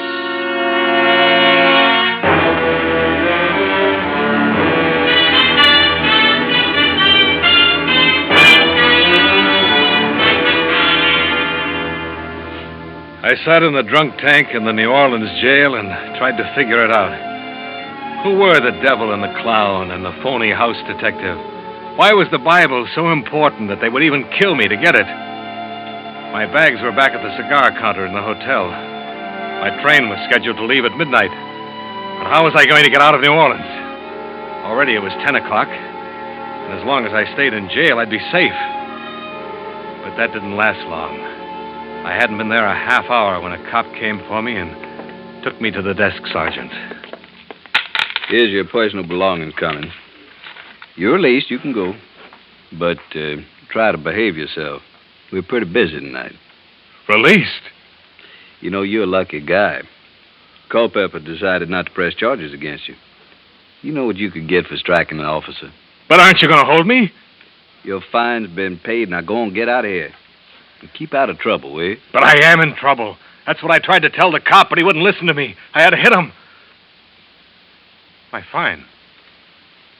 Somebody paid my fine? Yeah, it's been paid. But who? Who paid it? I don't know who it was. He didn't give me a name. He just paid it. Was it a man in a devil's costume? Huh? Or a clown? Now, look. What did he look like? How do I know what he looked like? He was an ordinary-looking guy, tall, big, he had black hair. The house detective. The who? They'll kill me, I tell you. They'll kill me. Pardonnez-moi, monsieur. Je suis perdu. Je voudrais retrouver le convent. Les gens dans la rue m'empêchent de... I hadn't heard her come into the station. She moved so quietly. She was a nun, and she was talking excitedly in French. I wasn't paying much attention to her. I was thinking instead of my own problem. The house detective had paid my fine. He wanted me out of jail. He wanted me loose on the street. Why? And the devil and the clown. Were they with him? Were all of them waiting outside that door for me? Please, sister, I wish I could help you, but I can't understand a word you're saying. Monsieur, les gens dans la rue m'empêchent de trouver mon chemin. Ils me prennent pour un célébrant. English. Can you speak English, sister? Pardon, monsieur. Masquerade, costume. People think masquerade. No masquerade. Huh? I think she's trying to say the people on the streets think she's wearing a masquerade costume. Ah, merci. Merci bien, monsieur. I am loose. You mean lost? Oui, monsieur, lost. I am expect at convent. The Vieux Carré. The Vieux Carré, that's the French Quarter. Exactement, oui. I drive for taxi cab. The crowd, oh, you see, push me around. Voudriez-vous envoyer un gendarme pour m'assister? What? The gendarme. She wants you to send a policeman to help her get to the convent. Oui, monsieur. Oh. Well, I'm sorry, sister. I'd be glad to, but I don't have anybody in right now. If you don't mind sticking around here for a while, I'll be very... Sticking around? The sergeant says he's sorry. If you'll wait, there's no one available right now to help you. Wait a minute. The nun stood there, frightened and bewildered, out of place in the police station. But for me, it was a miraculous break. Why, sure, I could walk out of that police station with her. And if they were waiting outside, waiting to get me, why, I could walk right by them. They wouldn't dare touch me as long as I was with a nun. I could take her to the convent. And once there, I'd be safe. Je suis désolé. Je ne sais que faire. I'll take the sister to the convent, Sergeant. It's okay with me if it's okay with her. Ah, merci, monsieur. Merci mille fois. As she walked out of the police station, I took her arm. To help her, yes, but also to steady my own fear. Any minute I expected to see one or all of them. The devil, the clown, the house detective. But they weren't in sight. There were people milling about on the street, but not the three I feared. And strangely, not finding them there frightened me more than ever. I found a cab and gave the driver the address of the convent. The nun and I didn't try to talk. I realized this whole thing was difficult for her, and I didn't feel like talking. Too much had happened to me for one night. The cab pulled up in front of an ancient building in the French Quarter, crumbling cement and wrought ironwork. We got out and I walked with her to the big front door. The nun raised her hand to the knocker, and I knew I'd been had. Qu'est-ce qu'il y a? Fingernails. Red, polished fingernails. You're not a nun. Hey, where you been? Hurry, boys, he's wise. Come on, you. Get inside. It was the devil and the clown. They yanked me into the house. And the girl, I stared at her. Back in the police station, I hadn't really looked at her face. Her black robes had spelled freedom to me. That's as far as I'd thought. But now I knew I'd seen her before. Only before she'd worn a green dress and a scarlet mouth to match her fingernails. And her hair had been blonde and long, and she wanted a window open. A window that wasn't stuck. You've given us a lot of trouble. I'm sorry, I don't know We've been very patient. Now we want the Bible. I told you before, I don't have it. You had it. I had it, yes, I had it. I took it. I don't know why I took it, but I lost it. Who sent you to get it? I'll handle him. All right, who you working for, Poloni? Look, there's some mistake. I'm a salesman. I sell washing machines. You're lying. Look, I tell you that... Where's the stuff? Has Poloni got it? What stuff? I don't know any Poloni. What are you slapping me around for? That won't get you any place. Oh, won't it?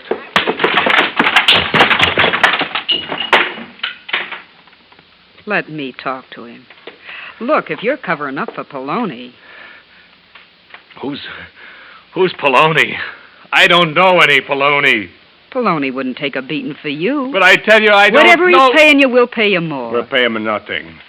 He'll hand over that Bible or tell us where the junk is stashed, or so help me, I'll kill him. Dope. So that's what it is. Dope. Yeah, Mr. Innocent. That's what it is. Dope. Heroin, cocaine, 100 grand worth. Oh, stop it. You kill him, we'll never find it. Listen to me. What's your name? Cummings. You work for Poloni, Cummings. Nobody but Poloni knows about that Bible. You came to hijack the stuff. I tell you, I don't know Poloni. Ah, stop lying. Poloni knew our carrier was hot, that he had to drop the stuff somewhere in New Orleans. You're wasting your time, baby. I'll make him talk. Oh, don't. You going to talk? I don't You know. want the butt of this gun right across your face? Look, you've got to believe me. He hit me with the gun. I tried to keep my eyes open, to hang on to consciousness. Across the room, I saw the door open, and in it stood a man with another gun, a big man with black hair, the phony house detective. Was his name Poloni?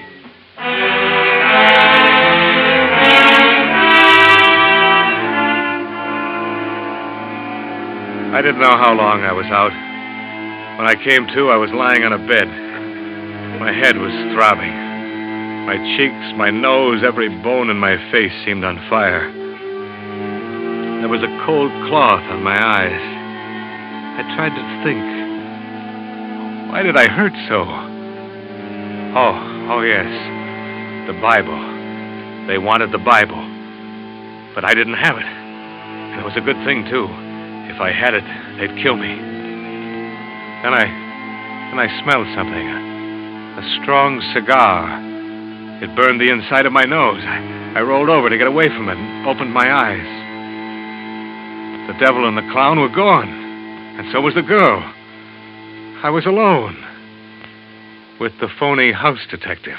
All right, let's not waste any more time. What did you do with the Bible? Where are the others? They've been taken care of. You took the Bible that belongs in this room. Now, what did you do with it? This room? Oh, yeah. Room 302. You had no right to touch that Bible. Now think, what did you do with it? Where is it? Look, I told them I must have lost it. I don't know. I'll get it. Yeah? The gentleman who left his suitcases with me, Mr. Cummins. Suitcases? Come in. Who are you? I run the cigar stand in the lobby. I saw you bring Mr. Cummins in, if you don't mind my saying so, quite tight. Yeah. I'm going off duty in a little while. I thought he'd need his things. See, he checked them with me. Thanks. Oh, almost forgot.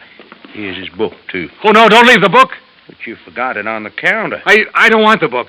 You can have it. I'll take the book. No, don't give it to him. Thanks for your trouble. Don't mention it. Hope he feels better tomorrow. Well, at last, the Bible. You will die tonight. Look, Poloni, I didn't know. I swear, I just took it. Poloni? I'm not Poloni. You know, that's a pretty clever stunt, covering the Bible with a whodunit jacket. Let's see, third book, second chapter, Genesis, Exodus, Leviticus, chapter 1, 2. Yeah. Here's the address of the warehouse where the stuff is. I don't understand. If you're not Poloni, who are you? John Stang, United States Treasury Department, Narcotics Division. A T-man, but I thought You made my job very difficult tonight, Mr. Cummings. We traced the narcotics carrier all the way from Hong Kong to New Orleans to room 302. But when we arrested him, he was clean. He didn't have the evidence. Room 302 was the link. The girl Frenchie was to take this room, and I would have followed her to where the evidence was stashed. It was as simple as that. But you stepped in and threw us all off. Well, why didn't you tell me you were a government man when you came in tonight to look for the pocketbook? How did I know that you weren't a new member of the mob? Now, take my advice, Mr. Cummings. Quit stealing things out of hotels. Look, I never stole a thing in my life before. This is the first time. There's one thing I can't figure out. Why did you steal a Bible? Well, you're not going to believe this, but honest, I just wanted to finish the story.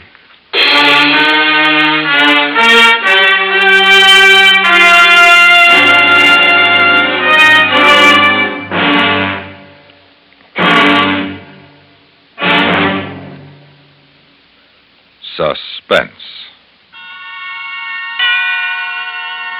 in which John Lund starred as the man who stole the Bible, by John Bagney and Gwen Bagney Gielgud. Listen again next week when radio's outstanding theater of thrills brings you The Rim of Terror, starring Miss Barbara Whiting. A tale well calculated to keep you in suspense. Suspense, produced and directed in Hollywood by William N. Robeson. Included in the cast of The Man Who Stole the Bible were June Foray, Joe DeSantis, Jay Novello, Joe Kearns, Larry Thor, Harry Bartell, and Jack Moyles. The original musical score was composed and conducted by Leith Stevens. Sound patterns by Tom Hanley and Bill James. Even a cynic will have to admit that however bumbling a man may be, he has struggled valiantly to better his world. Our faults notwithstanding, our civilization is a vast improvement over primitive social arrangements. And perhaps most impressive of all of man's labors has been his consistent effort to protect the principles of justice as he has come to understand them over the years. How justice is served may vary from place to place and time to time, but always it is a thrilling demonstration of man's love of fair play. For examples of modern-day efforts on behalf of justice, be sure to hear Indictment over most of these same stations today. It's yours for the listening right after the news, which follows immediately on most of these same stations.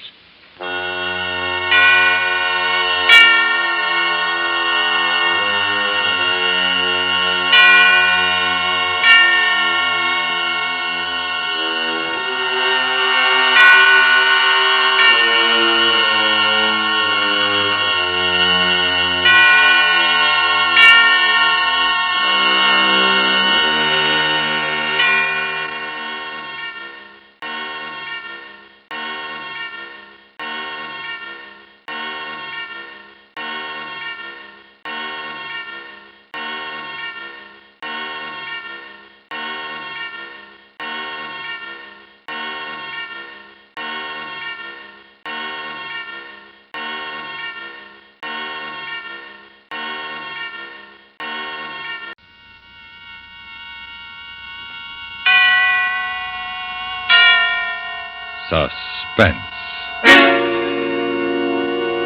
And the producer of radio's outstanding theater of thrills, the master of mystery and adventure, William N. Robeson.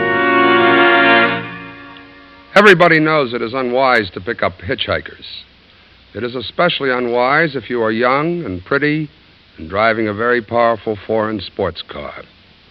You run the risk of losing your money, your car, your life, and possibly your heart, depending on the hitchhiker. Listen.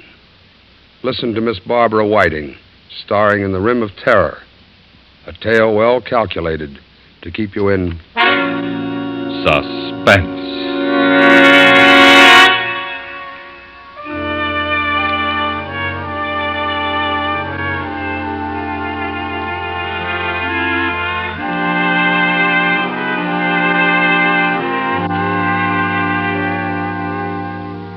I don't know why I gave him a lift.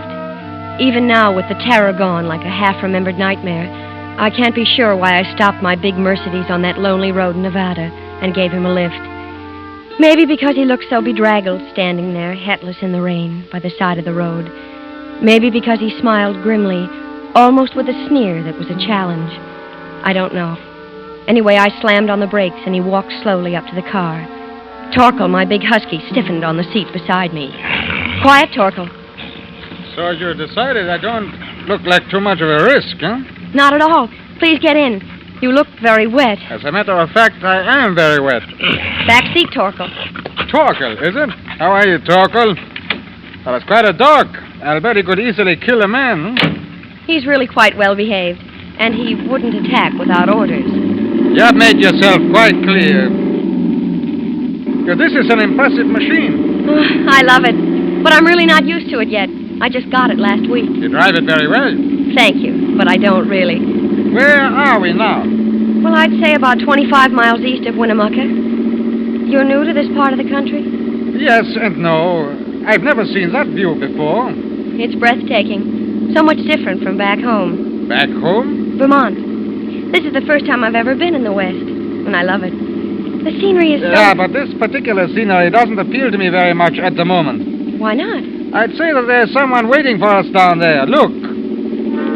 I looked. Far below on the valley floor was a fork in the road and an abandoned building. Near it was a black speck that looked like a wagon, and two smaller black specks that moved. Men, no doubt, though from here they looked like ants. I'd suggest slowing down. Not much, though. I expect they are watching us through field glasses. Who? You let me out here. What? This cut hides us from them. Stop the car. Sorry, our ride together must end so soon. Now, don't be afraid. You have your dog sit on the front seat and keep him there until you are safe in Winnemucca. I don't understand. You know what a roadblock is? A roadblock? Are the police after you? Not the police of this country. Now, you just tell them that you haven't seen me and they'll pass you on all right, huh? Goodbye. Thank you. He turned and started climbing the steep bank at the side of the road. He stopped halfway to the top and impatiently motioned me to go on. I slipped the car into gear. I motioned Torkel into the front seat and started down the pass into the desert valley.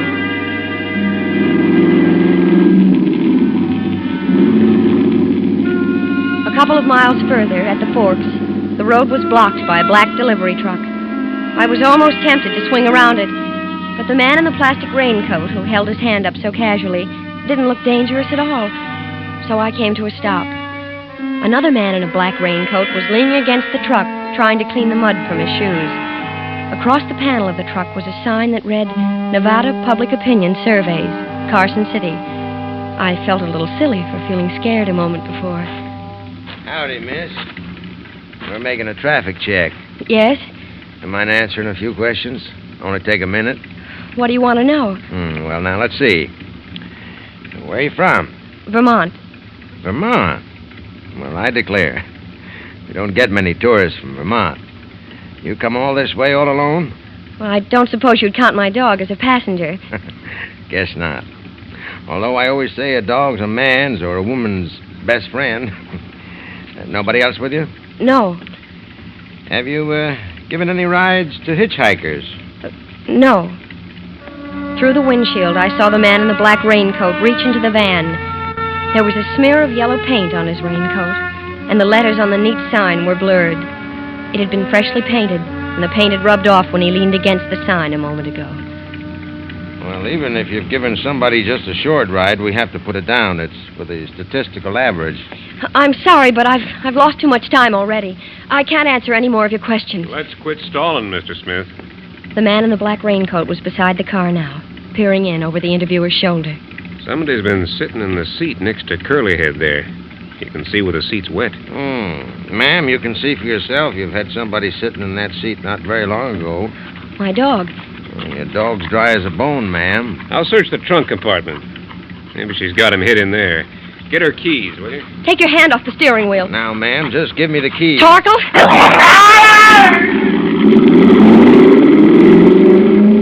I had no idea the Mercedes had such power. It leaped forward under the accelerator. As I swung it around, clipping the front bumper of the delivery truck, skidding across the wet road, throwing a sheet of liquid mud over the two men. Through the rearview mirror, I could see them, running up the road after me, then stop and give up. I shifted into fourth and headed back up the mountain at 80 miles an hour.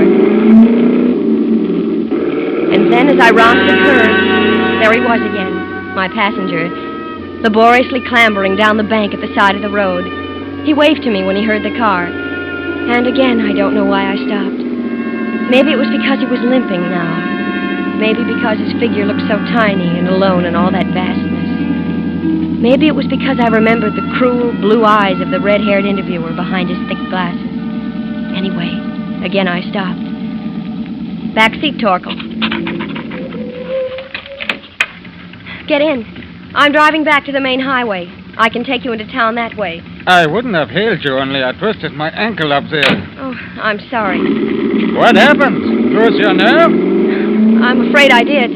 After they saw the damp mark your suit had made, and the man reached for the ignition keys, I guess I lost my nerve. Where was the third man? There wasn't one. Well, he must have been hiding. Was one of them red-headed with glasses? Yes. The other one called him Mr. Smith. What's this all about? Who are they? Who are you? Well, I suppose I owe you some kind of an explanation. My driver's license and army discharge say that I am Peter Whittlesey of Elko, Nevada, but they are very excellent forgeries. Forgeries? Well, yeah. You see, I was a spy. What? Yeah. I landed in San Francisco 3 days ago in the crew of a little Greek freighter. Mr. Smith met me, and his assignment was to get me from my ship to my new job. Where? Los Alamos, New Mexico? Naturally. I ducked him last night. Why are you stopping? Get out. Oh, so how far can I walk on this foot? Please, just get out. When you picked me up, I was on my way to the police to give myself up. It's my only way to get away from them. You must believe me. It sounds like a bad movie. Now get out. Well, what about that bullet hole? What bullet hole? In the windshield. What? Oh, I didn't see it before. Who? My friend, Mr. Smith, of course. I suppose I didn't hear the gun over the sound of the motor. Do you believe me now? Maybe I do. You see, when you have been sent on a mission into a country by the left arm, you are not supposed to change your mind and go over to the other side. They don't like it. The left arm? What's that, a fifth column? Well, I suppose you could call it that. How come you speak English so well if you're a foreigner sent here by the left arm? Foreigner? I was born right here in Nevada, and this is the only way I could get back home. Now, please, don't make me get out. Take me to the nearest police station, will you? Please?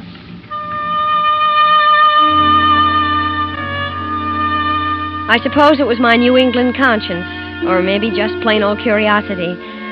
Or maybe, well, he was attractive. On the twisting downgrade into Winnemucca, I learned his story. How he'd been born in Nevada of Central European immigrant parents. How he'd been taken back to their homeland when he was a little boy. And after the war, had been educated by the new regime as an undercover agent. How he had passed every test and resisted every temptation his teachers offered in his one desire to return home to America. And believe me, America is home. I was born here. I want to live here, work here, and to die here. Do you think the police will believe you? I don't know. Do you? I want to, but it's a pretty wild story. But it is true, every word of it. I know it is. I feel it is. Thank you. And now, tell me a little bit about you, poor little rich girl. Don't let this beautiful car fool you. I came into a little money a while ago, and, well, it's the only extravagance I've ever indulged in my life. Well, I must say, when you decide to be extravagant, you don't do it by halves. There's the city hall. The police station must be there. You can drop me here on the corner, and you won't waste any time getting through town. Yeah. You know, I don't even know your name to thank you. Elizabeth Whitehill. I shall never forget it. Nor your face. You're forgetting your coat. Huh? Oh, thank you. My real name is Alex Peck. Well, I hope I shall see you again someday. Until then, you wish me luck? I do, Alex. Yeah. Goodbye. And thanks.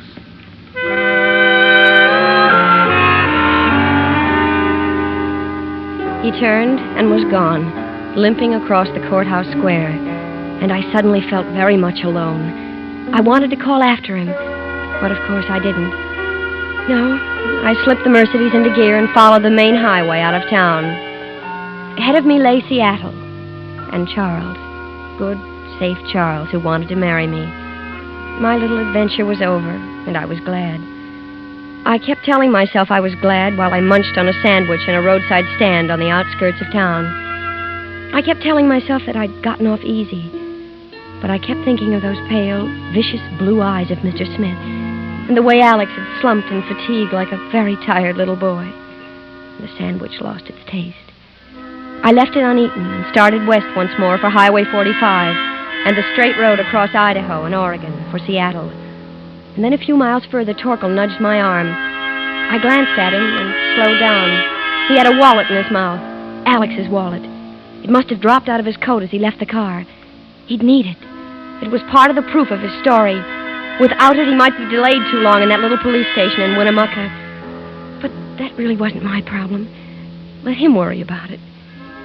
If I went back now, I would be involved forever and ever with this strange, dark young man whose tired face swam before my eyes. I swung into a side road, whipped into reverse, and straightened out on the road back to Winnemucca. There was no time to lose. I let the car out. 80, 90. I didn't know it had such speed. 100, 105 on one straight stretch. And then down to a cautious 55 as I entered the town limits, until I pulled up before the police station. Stay, Torkel.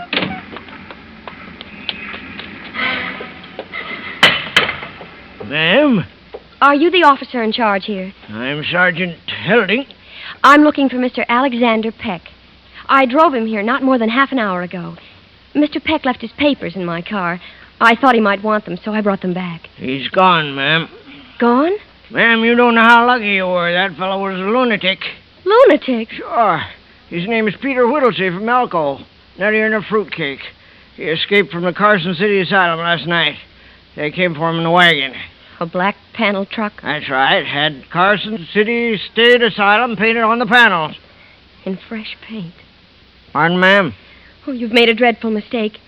That's the same truck that stopped me back at Indian Forks. It must be. You're one of the most stupid, incompetent ignoramuses that ever sent a man to be tortured. Yes, and perhaps murdered. Now, ma'am, them's mighty hard words. And I mean every one of them. Now, ma'am, let's not have any sass out of you. You're too nice a gal to go around picking up strangers.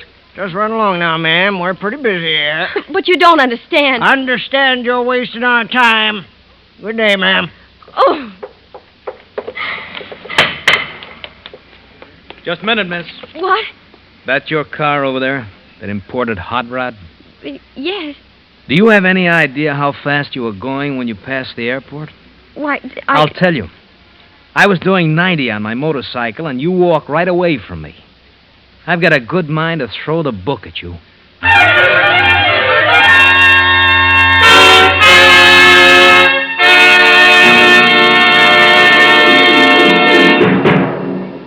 In just a moment, we will continue with Suspense.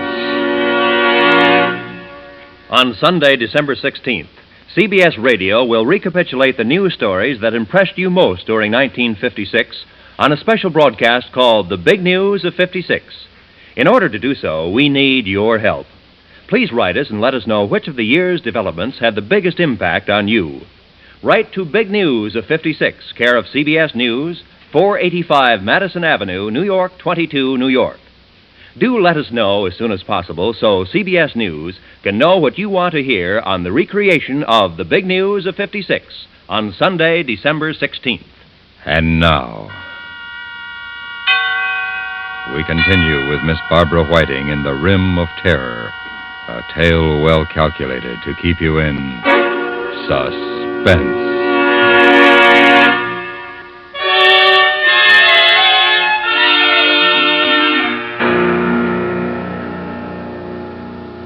He was tall and capable looking, this state trooper.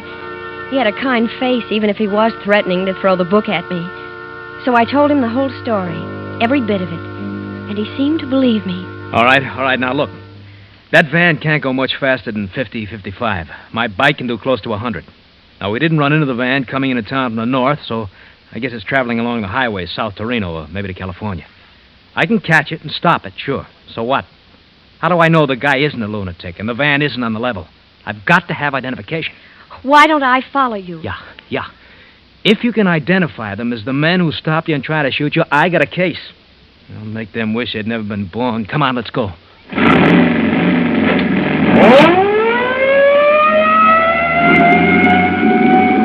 Once outside the city limits, the motorcycle leaped forward. I held the car at 60 until the officer was a half a mile ahead of me. Then I accelerated to keep the distance constant. The tachometer crept up to 4,500, 5,000, 6,000 revolutions per minute. The cars we passed were silent blurs, respectfully pulling to one side at the scream of the motorcycle siren. Then, down the shimmering surface of the road, miles ahead of us, appeared a lurching black speck. It was the van. The trooper waved his arm for me to slow down and swung alongside the truck. It was like watching a jerky movie from a great distance. Suddenly, the motorcycle swerved away, and the trooper was firing his gun. The van lurched into the ditch. The motorcycle slid across the road, throwing the officer onto the pavement. The man in the black raincoat stepped down from the van and walked toward the fallen trooper, stopped, and fired his gun. And then the trooper raised his arm and fired. The man in the black coat fell forward, caught his balance, and then slumped to the ground like a puppet with a broken string. I slipped into gear and drove up to the truck. The man in the black raincoat was lying on his back, staring sightlessly at the sky, a little red hole in his forehead. The trooper was sprawled out on the shoulder of the road, a trickle of blood from his chest soaking into the sand. Another man was slumped against the wheel of the van. They were all dead. And neither of the two men from the truck was Mr. Smith. Neither had pinkish red hair. Mr. Smith wasn't there. Mr. Smith still lived to avenge and pursue. But somebody else in this silent scene of death was alive. Somebody inside the truck was scratching at the bolted door. I opened the back doors of the van. There he was. There, strapped in a straitjacket, was Alex. It wasn't until I'd untied him and had him safely out of the truck that I became faint. It's all over. This part, at least. There's no reason to shiver and shake. I can't stop. It's shock. Now, let's pick up the pieces. How did you get here? I found your wallet. Go on. Make yourself talk. You dropped it into my car. I thought you'd need it at the police station. Are you well enough to drive that machine of yours? I think so. Where? That depends on what happened to Mr. Smith. Where is he? I haven't the slightest idea, but he is looking for us. You can be sure of that. You've got to get away from here. All right. I'm ready. Come on. Wait a minute. What happened to you? What do you mean? That red stain on your jacket, is that blood? Oh, no, I don't think so. The cans of paint in the back of the truck. When you untied me, you must have spilled one. Take it off. Why? You want people to ask questions? Come on, get in, start the motor, and give me that jacket. What are you going to do? Hitch it. There's a car coming. Now, come on, let's go. Good. It's in a dip about a couple of miles back. They didn't see us.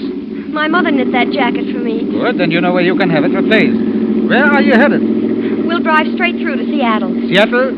Too far. No, listen. My friend in Seattle, Charles Matthews. He'll know what to do. He has connections, even in Washington. He may not be too willing to help me.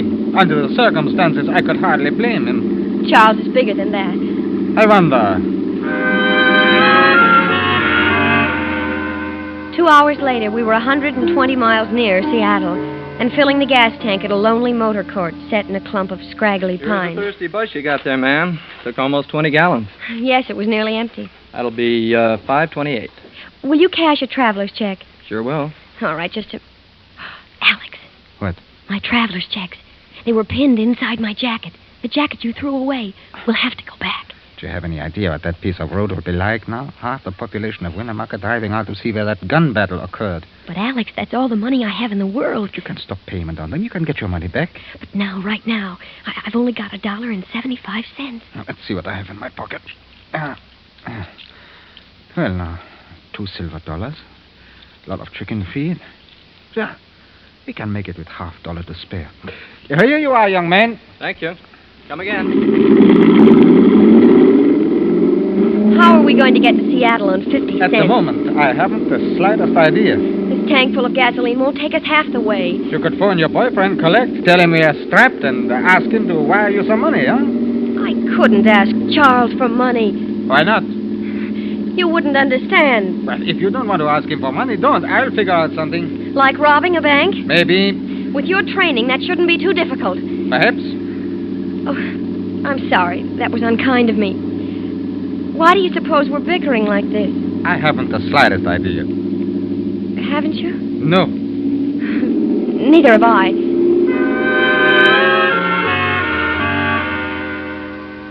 Payette, Idaho was the first big town. It was dark when we got there. Alex told me to pull up in front of the hotel. You can get a room and a hot bath while you're putting in your call to Charles. I can't get a room for 50 cents. Look across the street. That's what I've been waiting for. What? A pawn shop. My watch should be good for a few dollars. It's Swiss. International currency, you know. Swiss watches. Now beat it. Get a bath. I'll take Torkel with me and call you in your room in half an hour. Come on, Torkel. The hotel clerk showed me to a room on the second floor. It wasn't a very quiet room. On the corner beneath my window, the people of Payette were celebrating Old Timers' Day. They'd set up a kangaroo court and were trying their fellow townsmen who had failed to cooperate by refusing to raise beards and wear pioneer clothes. But I couldn't waste time watching the fun. I had to get through to Charles. I placed the call and started the bathwater running when there was a knock on the door. Who is it? Here are your towels, ma'am.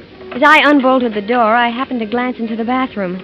There on the rack above the tub, fluffy and white, were my towels.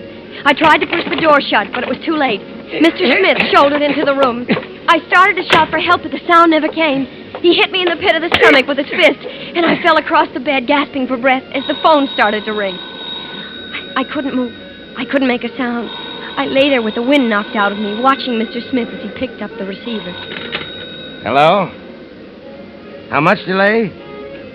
Well, just a minute. I'll ask my wife. She says to cancel the call. We'll try later, thank you. Now, young lady, no monkey business. You try to yell and I'll cut off your wind for good. You two, you and Peck, have caused me a deal of trouble. You shouldn't have done that. How did you find it? The left arm never fails. Where's Peck? I don't know. I'll wait for him here. He's sure to return for you. I had to get to Alex. I had to warn him. The bathroom door was open. Smith was holding my arm. For a moment, he relaxed his grip. I swung away from him and threw myself into the bathroom, pulling the door shut and locking it. I expected him to shoot through the door, and I ran to the window, ready to jump. But it wasn't necessary. There was a rickety fire escape. I crawled through and ran down the shaky stairs, dropped 6 feet to the mud, and ran around the corner of the building, toward the Old Timers' kangaroo court on the corner. And there was Smith coming toward me through the crowd. He reached his hand out. Well, sir, I whirled around and shouldered my way through the crowd to the table where the announcer was sitting at his microphone. Well, Mr. Tatum, just goes to show you don't raise a bid, you pay a fine. What's that fine, Judge? $5. Suspended for the president of the bank. Well, Mr. Tatum, I tried to be easy on you, but the jury of your peers... Please help me. Oh, hello there, miss. Give me your microphone. Now, just a minute, miss. You can't interrupt the proceedings. Please, it's a matter of life or death. Well, now, just... Alex, stay where you are. They found me. Again, Smith came for me. He and a big man with a beard. And then a tawny streak tore through the crowd.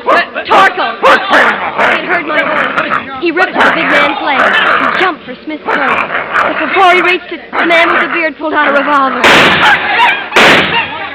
What's going on? here. What is that? And Torkel lay there quiet. Mad dog! Mad dog! I tried to bend over him, but I knew it was no use. He was dead. And Smith had me now, holding me. I told her that dog was sick. Your dog? Yes. To see her, you'd think my wife cared more for the dog than she did for me. I told her a dozen times that dog was sick. Let me go. I'm not your wife. Listen to me, please. You people. This man is a spy, a monster. He's trying to kill me. Listen to her. Go on, folks. Listen to her. Drunk. Dead drunk. Such a thing to say about your own husband. Now, I declare. Now, I'm going to take you on home to the ranch and put you to bed. You ought to be ashamed of yourself. Now, wait a minute there. Just a minute. What? Maybe you don't know, but I'm the county veterinarian, and you can't leave that dog dead in the street. According to law, we got to make an examination of any dog, dead or alive, suspected of rabies. Now, you get that dog in the police wagon. But my wife... I don't care about your wife. She wasn't bit. You say you own that dog? Well, your friend here was bit in the leg, and you was scratched on the arm. Now, you get that dog in the wagon, and you follow him. Now, look here. Now, you look here. That's the law. Now, get. Or do you want a little help from the rest of these good citizens? Smith loosened his grip. I turned and edged through the crowd, which was moving in on him and the bearded drunk. I got to the fringe, to the open street, and ran toward the car. And there, coming toward me, was Alex, coming from the pawn shop. Alex alive. Oh, limping but alive. Alex! Alex, oh, my dear. Get in the car, quick. Torkel! They killed Torkel! Get in, you tell me about it later. You've got to get away from here. Smith said he was a mad dog. They're holding him. They said he'd have to have a rabies test because he was bitten. Good. We'll call the FBI from the next town. I've got enough for the watch to buy gas to get us to Seattle. Did you reach Charles? No, Smith got into the rooms. He hit me. No, you tell me about it later. Now, slow down. Here's the highway signs. San Francisco left. Ah, there we are. Seattle right turn. Hey, I said right. You said San Francisco left. Yes, but... We're not going to Seattle. Well, what about Charles? Who's Charles? But I only got $20 for the watch. I think I can get a little more for the car in San Francisco. Hey. Go to sleep, darling. You must be worn out.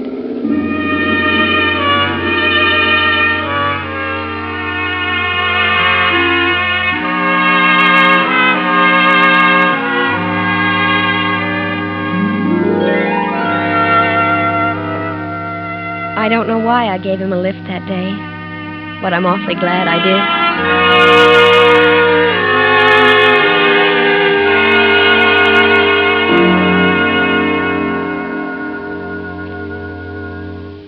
Suspense, in which Miss Barbara Whiting starred in The Rim of Terror, adapted for radio's outstanding theater of thrills by William N. Robeson, from the novel by Hildegard Teilhett. Listen. Listen again next week when we return with another tale well calculated to keep you in suspense. Ben Wright supported Miss Whiting as Alex. Others in the cast included Joe DeSantis, Byron Kane, Junius Matthews, Tony Barrett, and Bill James. The original musical score was composed and conducted by Lynn Murray. Sound patterns by Ray Kemper and Gus Bays. Suspense is produced in Hollywood under the direction of William N. Robeson.